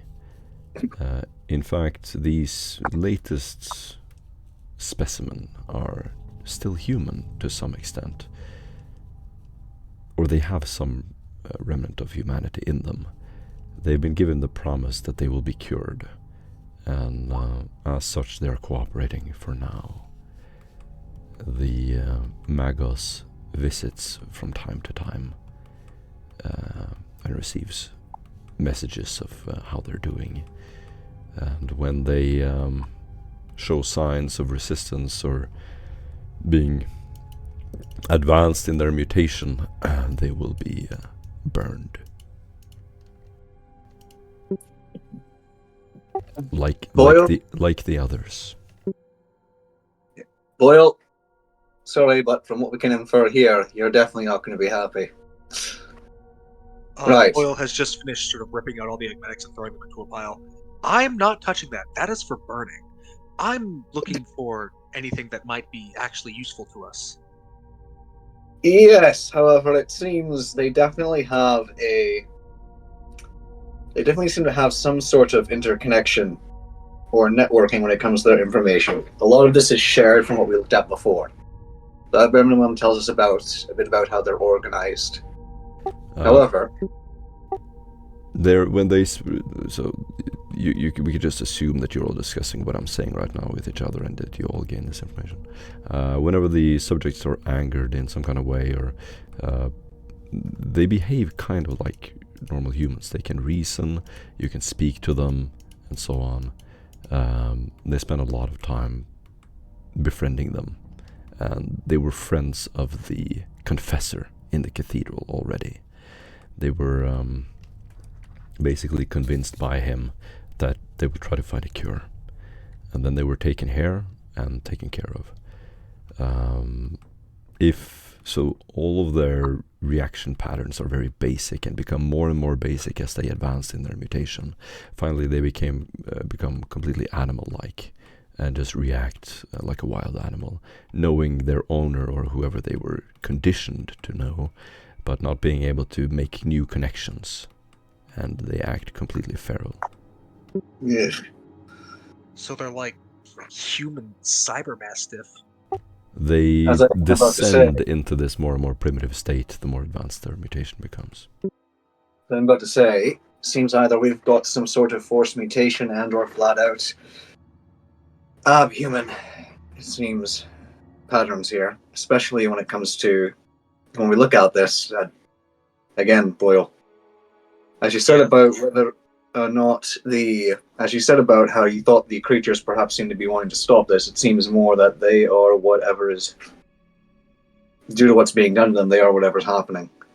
So if we do come across any of them, as far as we know, we're going to have to treat it as a threat unless we have an indicator elsewise. Oh, I was planning on treating them as a threat no matter what. I mean, did you read the reports? Those things are terrifying. Yes, just now. I'm referencing when I mentioned earlier the idea of till we had confirmation of any sort of safety, making certain that we didn't presume they were trying to stop anything down here. But yeah. Well, I mean, does the report say that they were trying to force a mutation, or were they just studying the mutation as it happened? They were studying the mutation as it happened. It seemed as if they were trying to observe it, although there definitely is some involvement. Whatever's forcing this mutation to happen is not down here. Yeah. Regardless, we should probably keep moving. Exactly. You will suddenly hear a sound from down the corridor. Help me! And I think we've just found one of what we himself up against the wall and try to cram himself into a crevice. I think sound coming from? It's coming from here. He will order the servitor to take lead.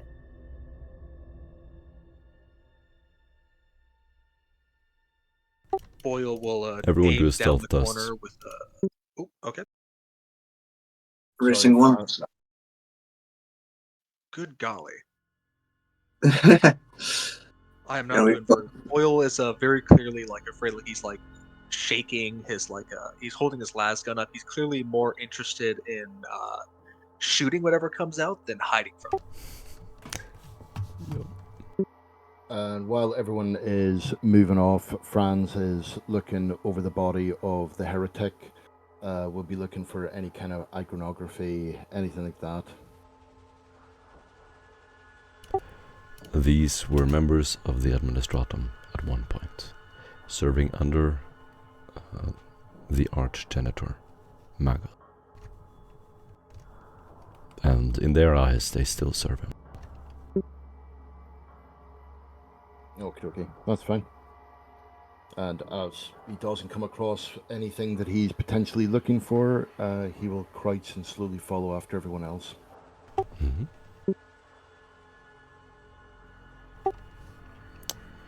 Everybody needs to do a stealth test. If you're trying to hide. Well, I'm trying to hide. Oh, I'm not trying to hide. If not, okay, you're making a lot of noises. Then you will hear... Who is this? One. Who are you?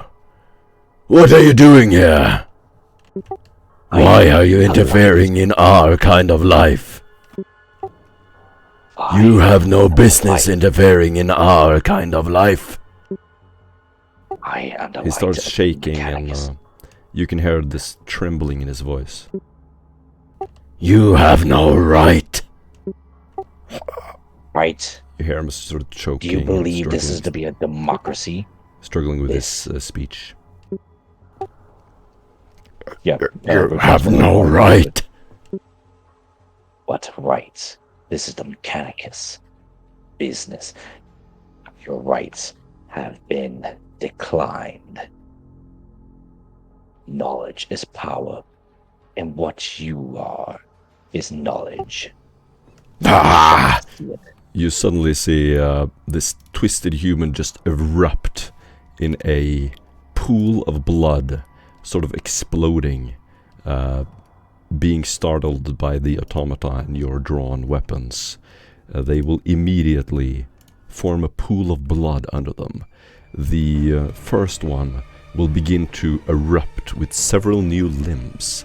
His head will begin to contort unnaturally. The other one as well, his tongue and eyes will stick out of his skull, and suddenly he grows large limbs, claws for hands, and you hear this horrible contorting sound of guts and blood spilling out on the ground. and he suddenly starts. Yes. Ripsaw is running going towards to you. raise. Ripsaw is going to raise his volume and just yell at him. It's like, cease your movement. He's going to attempt intimidation. You can not attempt that. They are not susceptible to intimidation or any mental effect. Cease your movement. You need to come to me. You are the two infected ones, are you not? The first one is going to attack the machine, and he's going to hit it. No, no, my minion.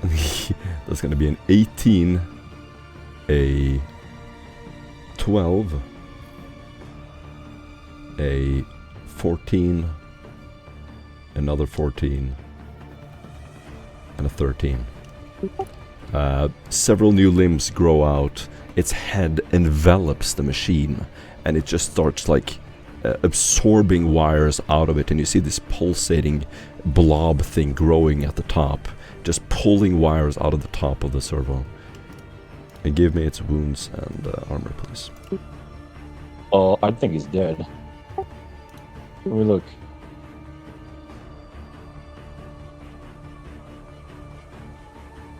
I believe it has Oh, 14 armor across the board. Oh, As shit. for wounds, I don't see Yeah, it. it's 14. Damn, 14 armor. Shit. All right. But Maybe 10 it's wounds, 10, because yeah, that's it's going to already reduce top that to 0. And at the end, you will see it. The head has opened up and is laying on top of the servo automata, and it's pulsating like a sack, just pulling wires up into it. You see the servo automata shake a couple of times, a couple of shots go off, and then it just short circuits on the ground, and the infested will begin to absorb it. And you see these limbs sort of growing out around the servo. Oh, Boyle will scream and shoot the infested human closest to him desperately while he tries to run away. No aim shot and half move back. yes. Ripsaw is going to say, I have miscalculated this. Very well. And he's going to make a full run out. That is 7 degrees of success into the closest infested human. Beautiful. It does not dodge because it doesn't have dodge. All right. Thank 12 goodness, next 2d10. Alrighty.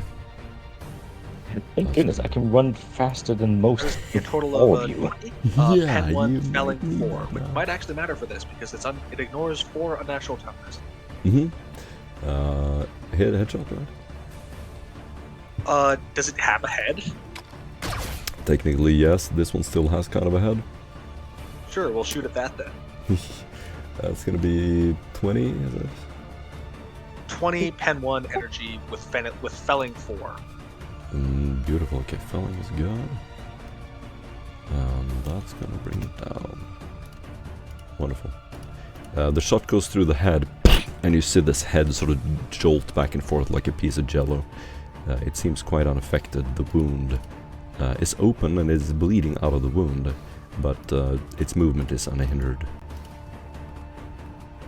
Kill it, kill it, kill it, kill it, kill it! Everybody roll Okay, initiative. and with that, oh no, okay.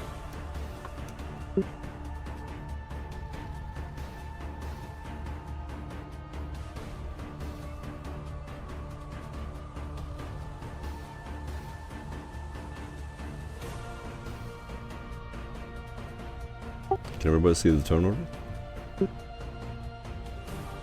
Yeah. Nice. You all saw Ripsaw just like bolt out of there. Yep, and I was just about to do exactly the same. Awesome.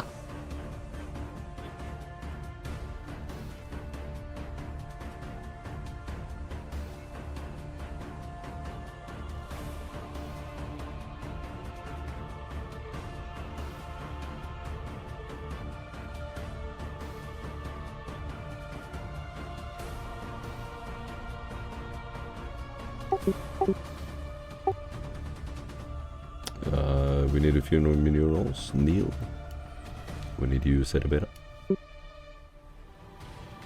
Hold on, I ran. Okay. Yeah, but you need to roll initiative. Okay, you're out of the combat? Yes, I used my full action to sprint out of there. Alrighty. Do all of you want to sprint out? Without doing any combat? I was. Does Seeing anyone the want to tech stay priest and run, fight? Oil would have fucked off. Okay, so we don't need to roll initiative. You're always Well, I mean, running. the only thing that really matters is will Neil be able to get out with his busted up leg? Yeah. Oh yeah, Neil. Good luck. Alrighty. Do your actions. You have one action before the Solid. I'm going to run 30 and go exactly where the tech priest is, basically. Alright. And the rest of you?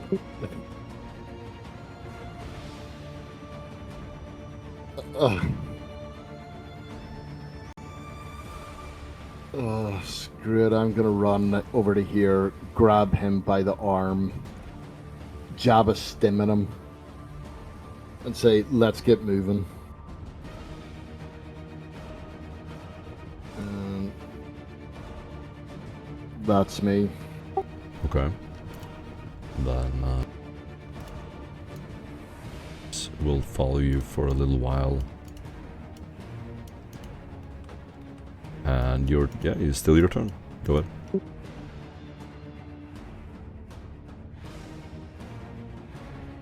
Okay, well,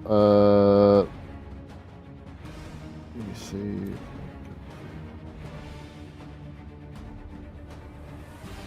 Be able to get there with him. You have half movement speed, no. No, I actually, what do you call it, grabbed him. It's a fireman's lift. And he's basically going full sprint. You cannot sprint while you're carrying someone. Okay, well then, we're dead. Where were we there? Mm-hmm. Okie dokie then. I can say you can do normal movement. Okay. Since he's helping you walk and you are quite strong. So, yeah, that'll be to there. Alright. If it was running, so 5, so there. What's your movement speed? My movement speed is 5. 5. Mm-hmm. You have a run of 30. You have a half Mhm. move of 5. Yep. And you said it's a half move. Yeah. Yeah, the creatures are faster than you. But do you all want to just run away as fast as possible? Yeah. Well, wait, half movement? They only have half movement? Yeah, he's broken his foot. I'll go ahead and lay a cup of fire. I got my hot blast and start shooting. Okay. Yeah, while they are faster than you, if you just run and do nothing but running, I'm gonna say you managed to get out of there. Probably closing the door behind you, Joe. Timed just as you run out. But is Neil going to be able to make it out, or is Neil going to be left behind? Yeah, I'm gonna say Neil makes it just to the door and you run past the door just as Joe closes it behind him. You hear the monster behind the door shrieking as you jump back into the mausoleum.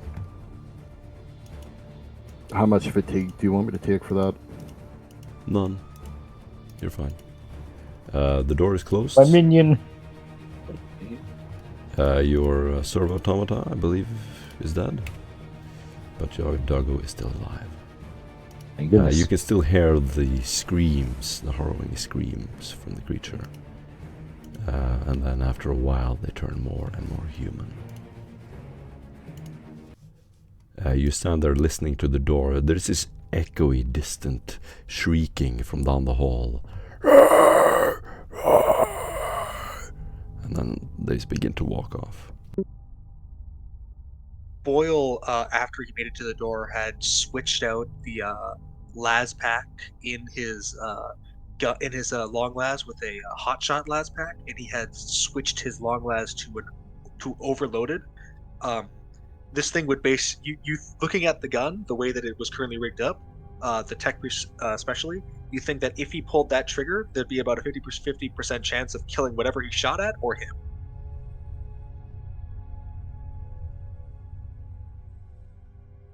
Okay, so But Franz. the thing move away, he'll just switch back to his regular ammo. Awesome. Okay, so Franz, with sweat belting down his forehead, is going to turn around to Doggo and say, "Please tell me you recorded that." Doggo will go ahead and give a bark.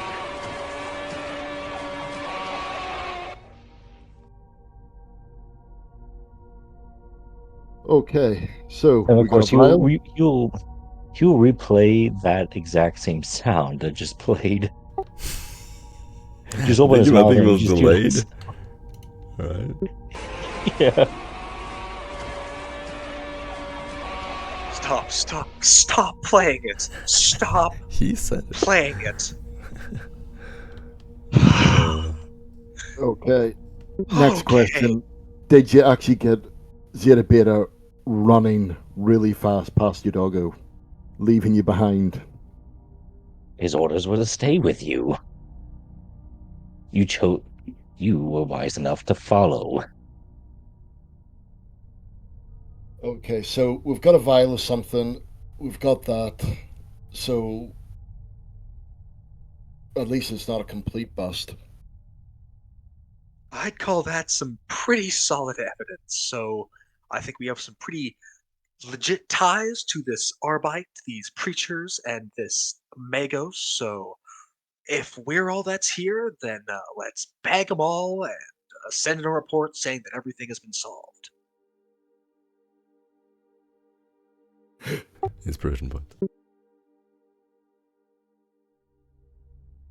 So you just That's want to what bag it up and go guys like home? us. You just want to bag it up and go home?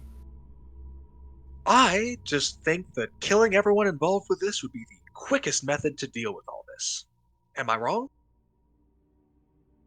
You're thinking like an inquisitor now. Of course. Inquisitors are 18 steps ahead. Well, let's just start with a one. What are our next steps if not just to kill everyone involved with this? I'm just actually going to point out that we're involved in this, so the Inquisitor probably knows that he needs to kill us too, and I kind of want to avoid that. So, I say we head back, try to analyze this vial of whatever, see if we can glean anything from the recordings, and see if there's anything else in that data slate. And hope that we can maybe sort of send some sort of report to our biddies and let them deal with this nonsense. That would be that's a better idea. Yeah. Sorry. All right. So you're all leaving, going back out. So have I understood that right? And it is nighttime. So as you ascend up the stairs and out of the mausoleum, you will look up at the beautiful stars and the dark sky above as the city glitters before you. You begin to walk down the hill. Any one of you can do a navigate surface test. Well, after he steps out into the sort of above area, Boyle will reach his hands up to the sky, almost as to grasp the stars and stretch before sighing and calming down. And Franz is going to disassemble the gun and essentially throw the parts away.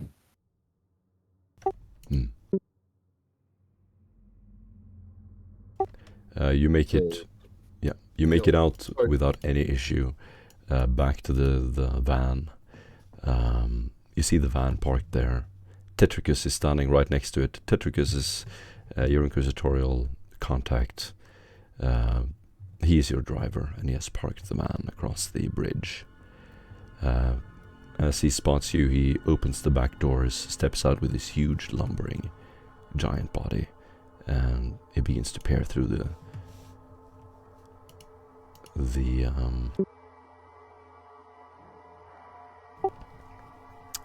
through the darkness to try to see who's approaching.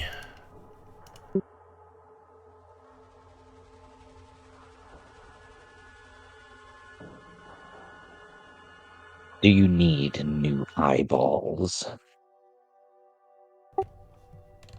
Tetricus starts stretching his legs, stretching, sort of arching his back, leaning back. As he steps into the light from one of the lamps in the street,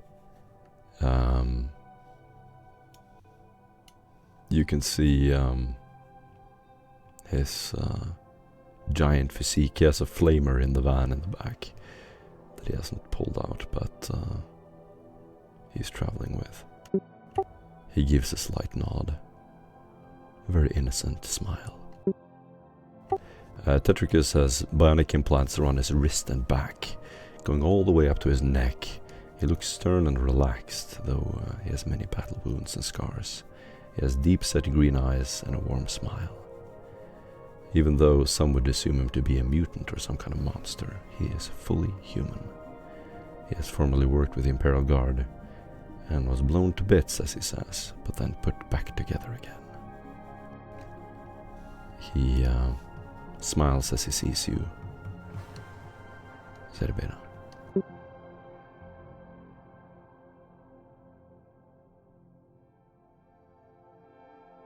Greetings. I thought I'd never see you again. I see the fresh blood made it back too. Indeed. They almost left. Hey, big guy. How's it going? Nice to meet you. He stretches out a hand and it is giant. He sort of crushes your hand a little bit as he pulls you closer to him. Boyle, nice to see gets that you made it back. I take it was totally safe. No danger at all. Well, some of us left unharmed. He smiles. I was only kidding. I was listening to the microbeat.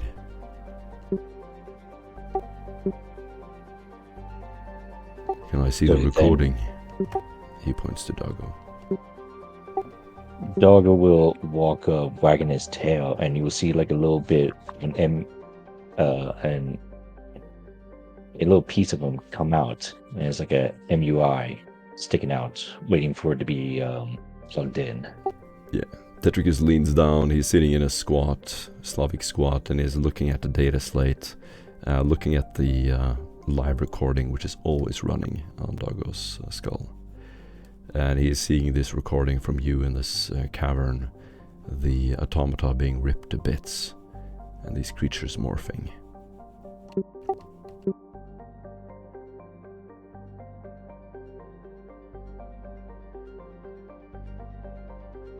Hobbling a little bit forward, sort of past the other two in front, from originally a area in the back, Neil comes over to get a better look at their associates in this apparently old comrade of Zebe's.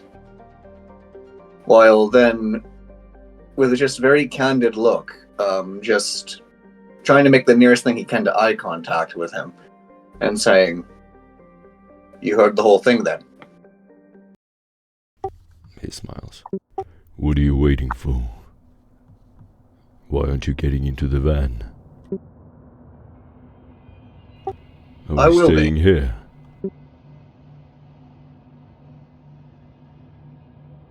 So we'll open the van and get into the very back of it.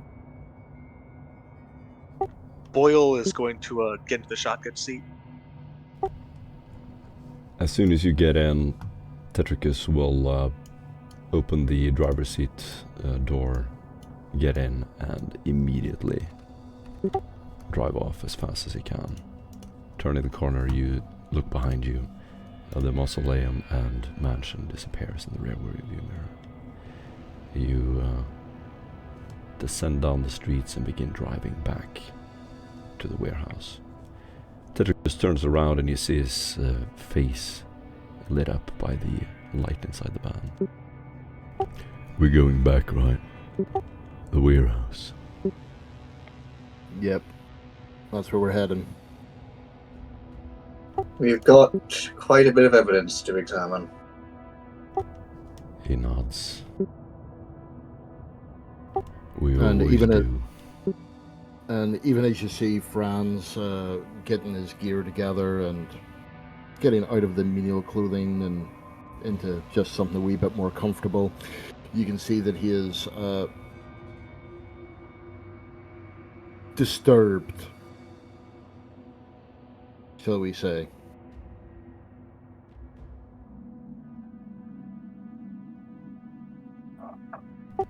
Sort of leaning back in his chair, looking to Franz.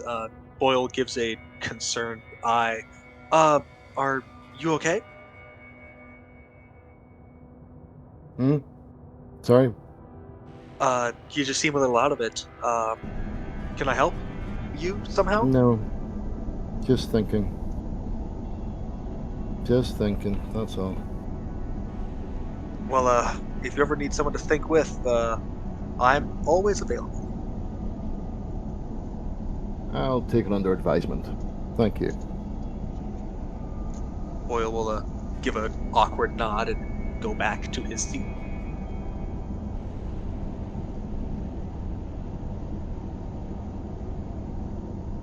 As you begin approaching the warehouse, Tetricus turns around. I haven't been back to the Dosoleum since you left. Are you sure it's safe? We're not being followed or anything. We... Go ahead, sorry. As far as I know, nothing has chased us. It's very possible, though.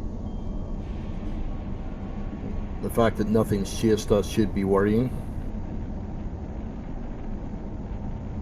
So all of those guards, and they had no idea you were there. You're good. You're real good. He looks back a couple of times, sort of studying Boyle and Neil. As you drive down the dark rockcrete roads to the Desoleum, you begin to see the familiar sights of civilization. Beautiful Gothic architecture, monorail trains sparkling above you, all kinds of people, neon signs, clubs lining the streets, vigil patrols. The life there seems completely oblivious to the horror hiding underground. Criminals seem to have taken over parts of the district, stealing drugs openly, and you can see gangs and gang insignia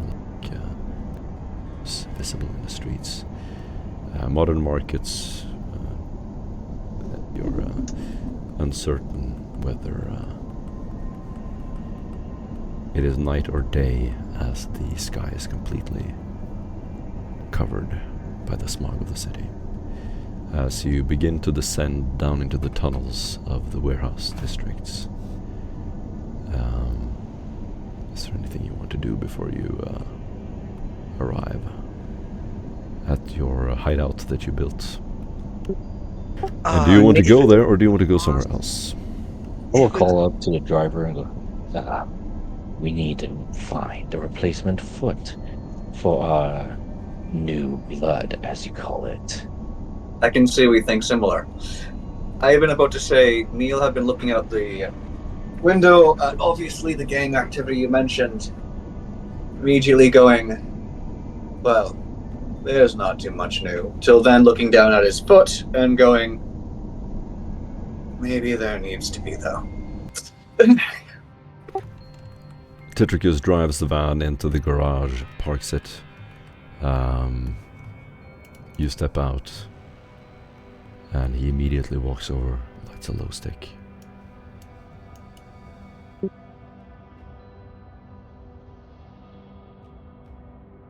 All right. So I guess this is the shop, so to speak. Yes. Now, let's find some parts and build you a new float.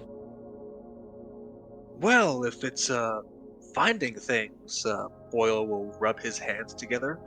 I suppose it's time for me to show my true talents. I'm gonna have to trust these two with my limb.